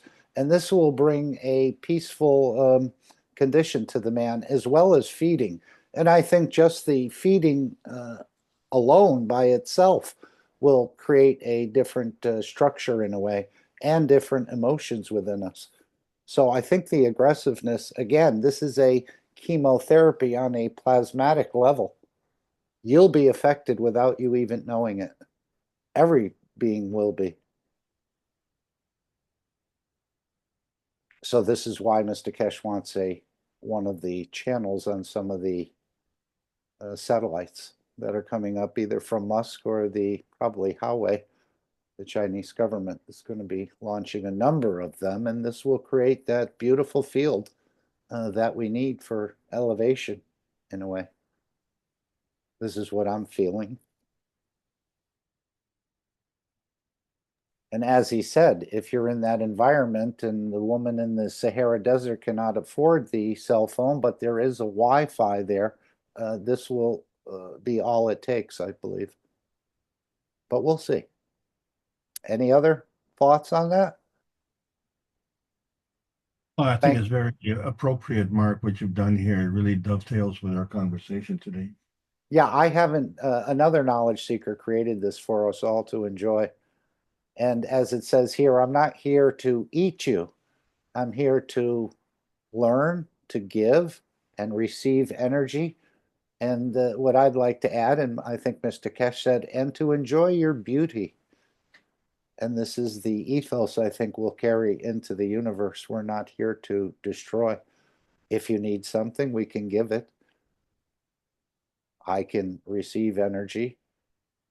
We're giving life, and this is what we're being prepared for in a way. This is a gift to humanity again. And of course, the whole communication system is going to be used for that purpose. Well, the same thing if the lion is wanting to eat you, you know, you don't want to be the magnetical contributor to the lion's gravitational needs. So by feeding the lion and substituting yourself for something else, you satisfy the lion, but you know, you don't become the sacrifice. There is nothing that there's the whole well, that's another discussion. Yeah, I prefer not to end up as lion scat. Yeah. He said this would touch everyone, but later on in that same teaching of the 585, he said the lion will still kill.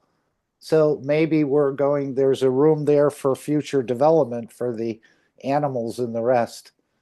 But the man is going to be touched for sure. Well, what we have to understand is that if the change is sudden, and I mean like really sudden, we've seen what happens with a sudden change in the weather patterns. You know, it becomes flooded or it becomes parched, or you know, it becomes damaging. So there has to be a graceful way, and this is automatically what it means is that if you are confronting a gravitational dense nature with a gravitational dense nature, then one will become the magnetical to the other. So that's not what you want. You want to set up a shielding, and so in other words, you have to substitute that magnetical requirement. So whoever is having that gravitational density is going to have to meet its own magnetical counterpart. So it has to be something else, something of equivalent forcefulness. And in that process, it'll either become more magnetical overall, less dense, or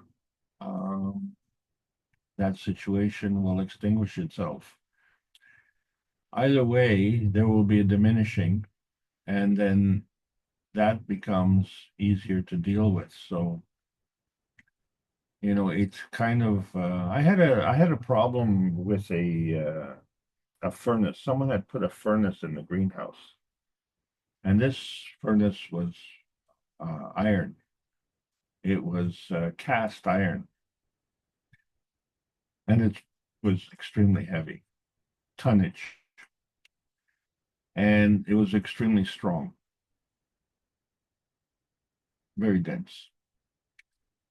And do you know that the gentleman that offered to help me with this problem, he came in with a sledgehammer And I thought to myself, you have got to be kidding. No, that's the way it's done. Well, I'm a city boy, okay? And I am totally ignorant. And when I watched this, I was shocked and amazed. That furnace crumbled. So you obviously already know this. And I Well, am, in other words, he broke it up to carry it out in smaller pieces.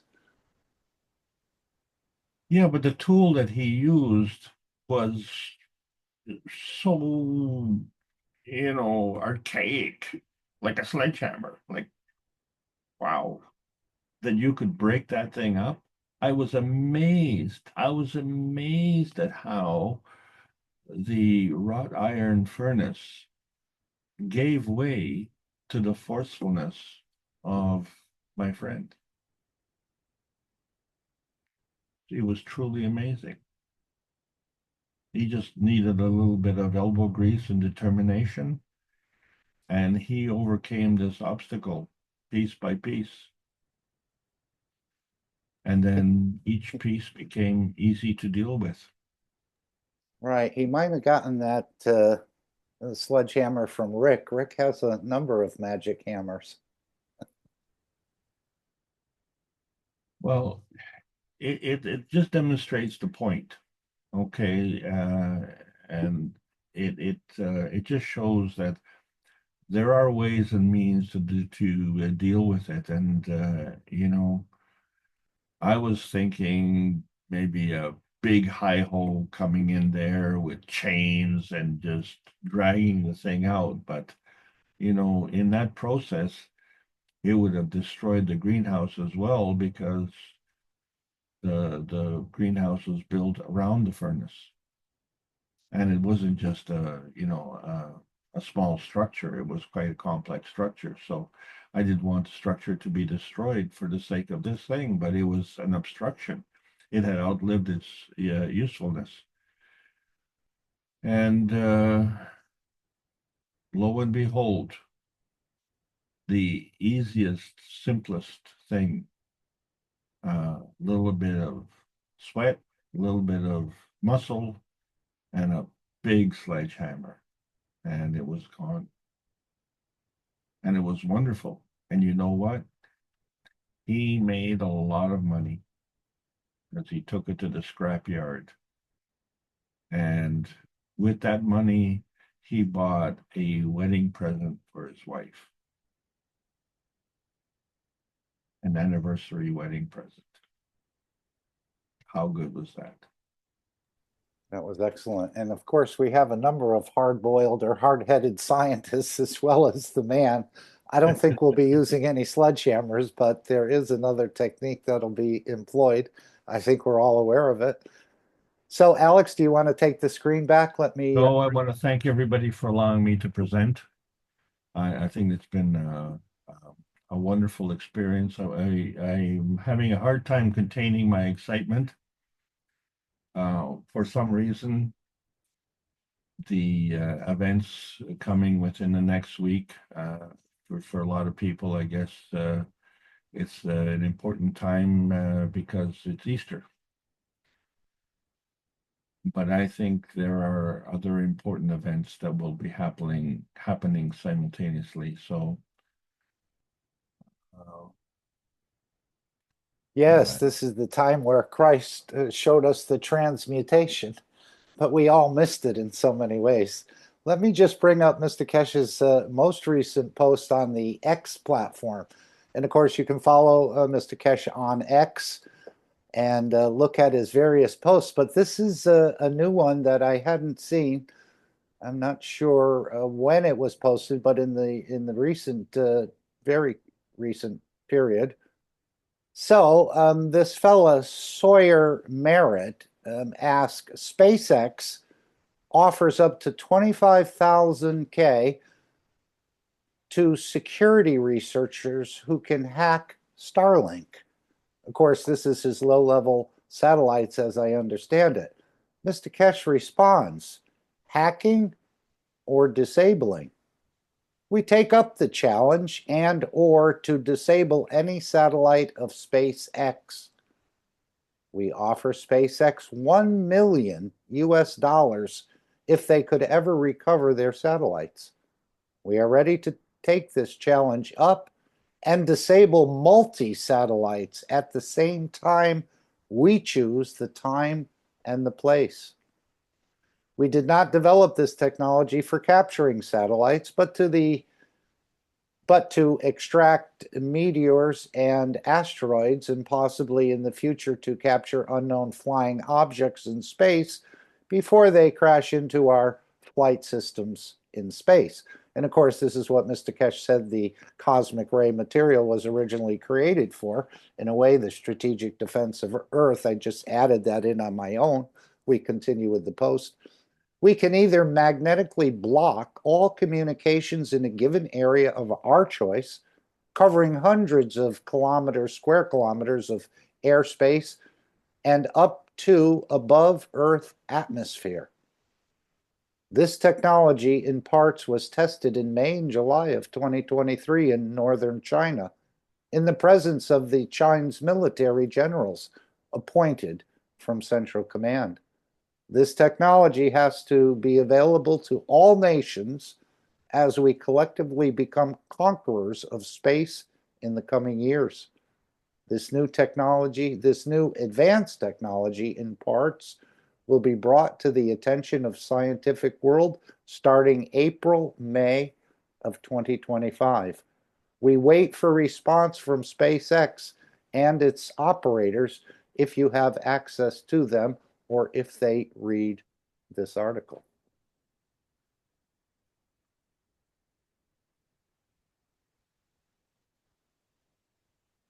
Well, that's quite an offer from Mr. Keshe on the 1 million if they can find it or recover it. I don't know if that will actually happen. I don't think Mr. Keshe is a gambling man. No. No, we understand the creator never loses. So that's one of the latest posts. And of course, he's asked, as I said earlier, the Chinese and the satellites of Musk for one channel that they could start this process. And it looks like the entire globe will be covered, very similar to what the Aurora has done with this energy. This is all part of the same program in so many ways. And we're probably getting prepped for it through the Aurora and the Northern Lights we see. We can confirm the energy has increased. Any other comments from anyone or they'd like to bring? We uplift your soul. I know you've been a little under the weather. Gerhard came in and he did a beautiful job.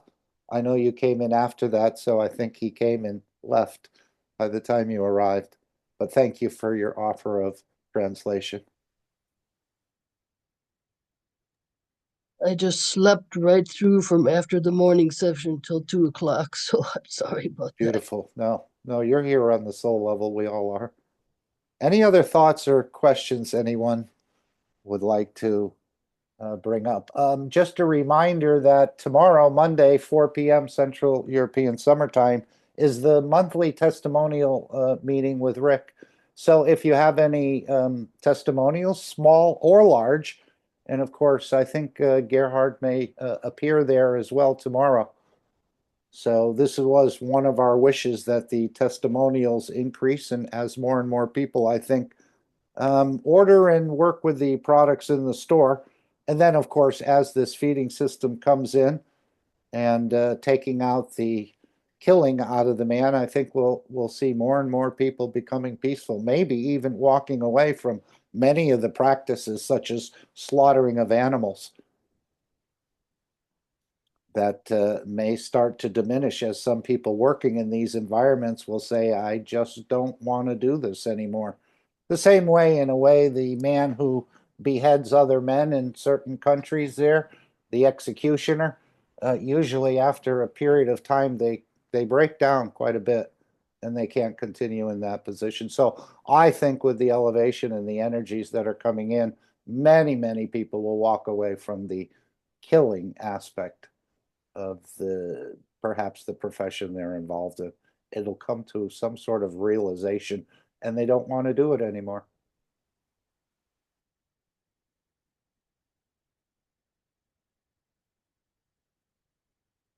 So we're in for some very large surprises on this planet, and this is part of the change of the technology to welcome the new child into the universal community.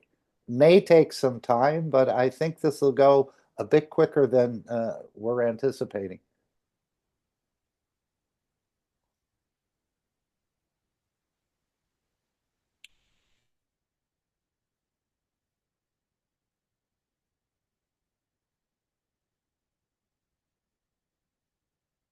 Okay, any other thoughts or questions anyone would like to add?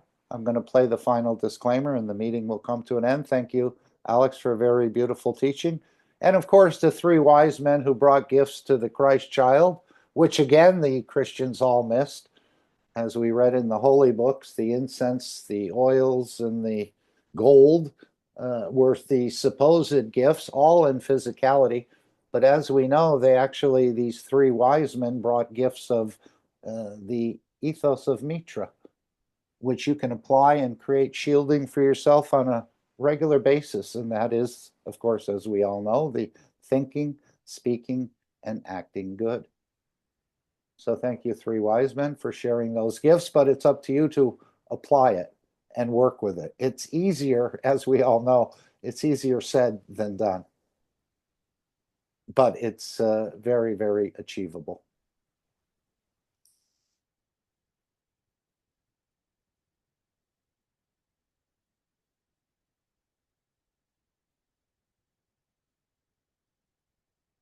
Thank you, Jefferson. He says, thank you, Mark, Alex, and everyone. Yes, we're all involved, as Mr. Keshe said, whether we realize it or not. We're not here by coincidence, and there's a bigger body of work to be done, and I think we'll all play a very small part in handling this very large change that's coming on planet Earth. So again, we're not national security threats. We're actually national security assets for this planet. Thank you all for being here today. Any other thoughts? Is someone holding something that they'd like to add?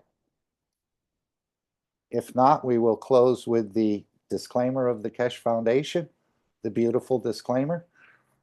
And we'll see you perhaps in the testimonial meeting tomorrow. The One Planet, One Nation, One Race.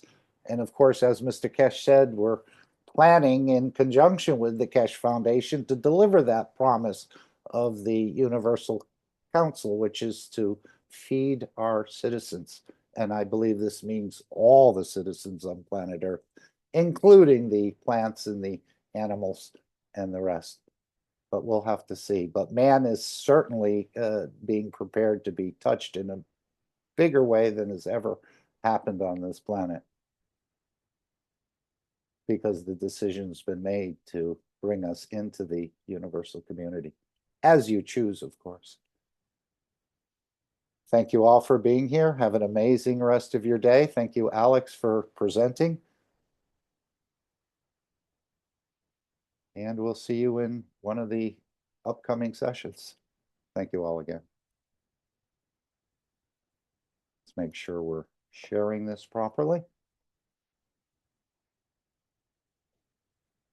And I'll just bring this back to its starting position. And have an amazing rest of your day. Disclaimer. The information and education material contained herein is meant to promote the general understanding and dialogue of GAN's processing. Such information is not meant or intended to serve as a substitute for a healthcare professional's clinical training, experience, or judgment. For patients and individuals, such information is not to be a substitute for professional medical, therapeutic, or healthcare advice or counseling.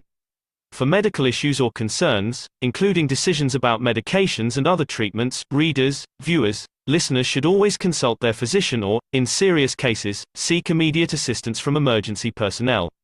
Prescription information, procedures, and use of medical devices information should be undertaken only by properly trained and certified medical personnel. We specifically disclaim any warranties, express or implied, including implied warranties of merchantability or fitness for a particular purpose. Such information is provided, as is, and is believed to be accurate at the time of its publishing, but it is the viewer's job to evaluate the accuracy of any information found in this presentation. Every case presented is of their own experience, applied by themselves for themselves, and it applies to their case only. Every person experiencing health problems should seek professional medical advice and consult their course of treatment with a doctor.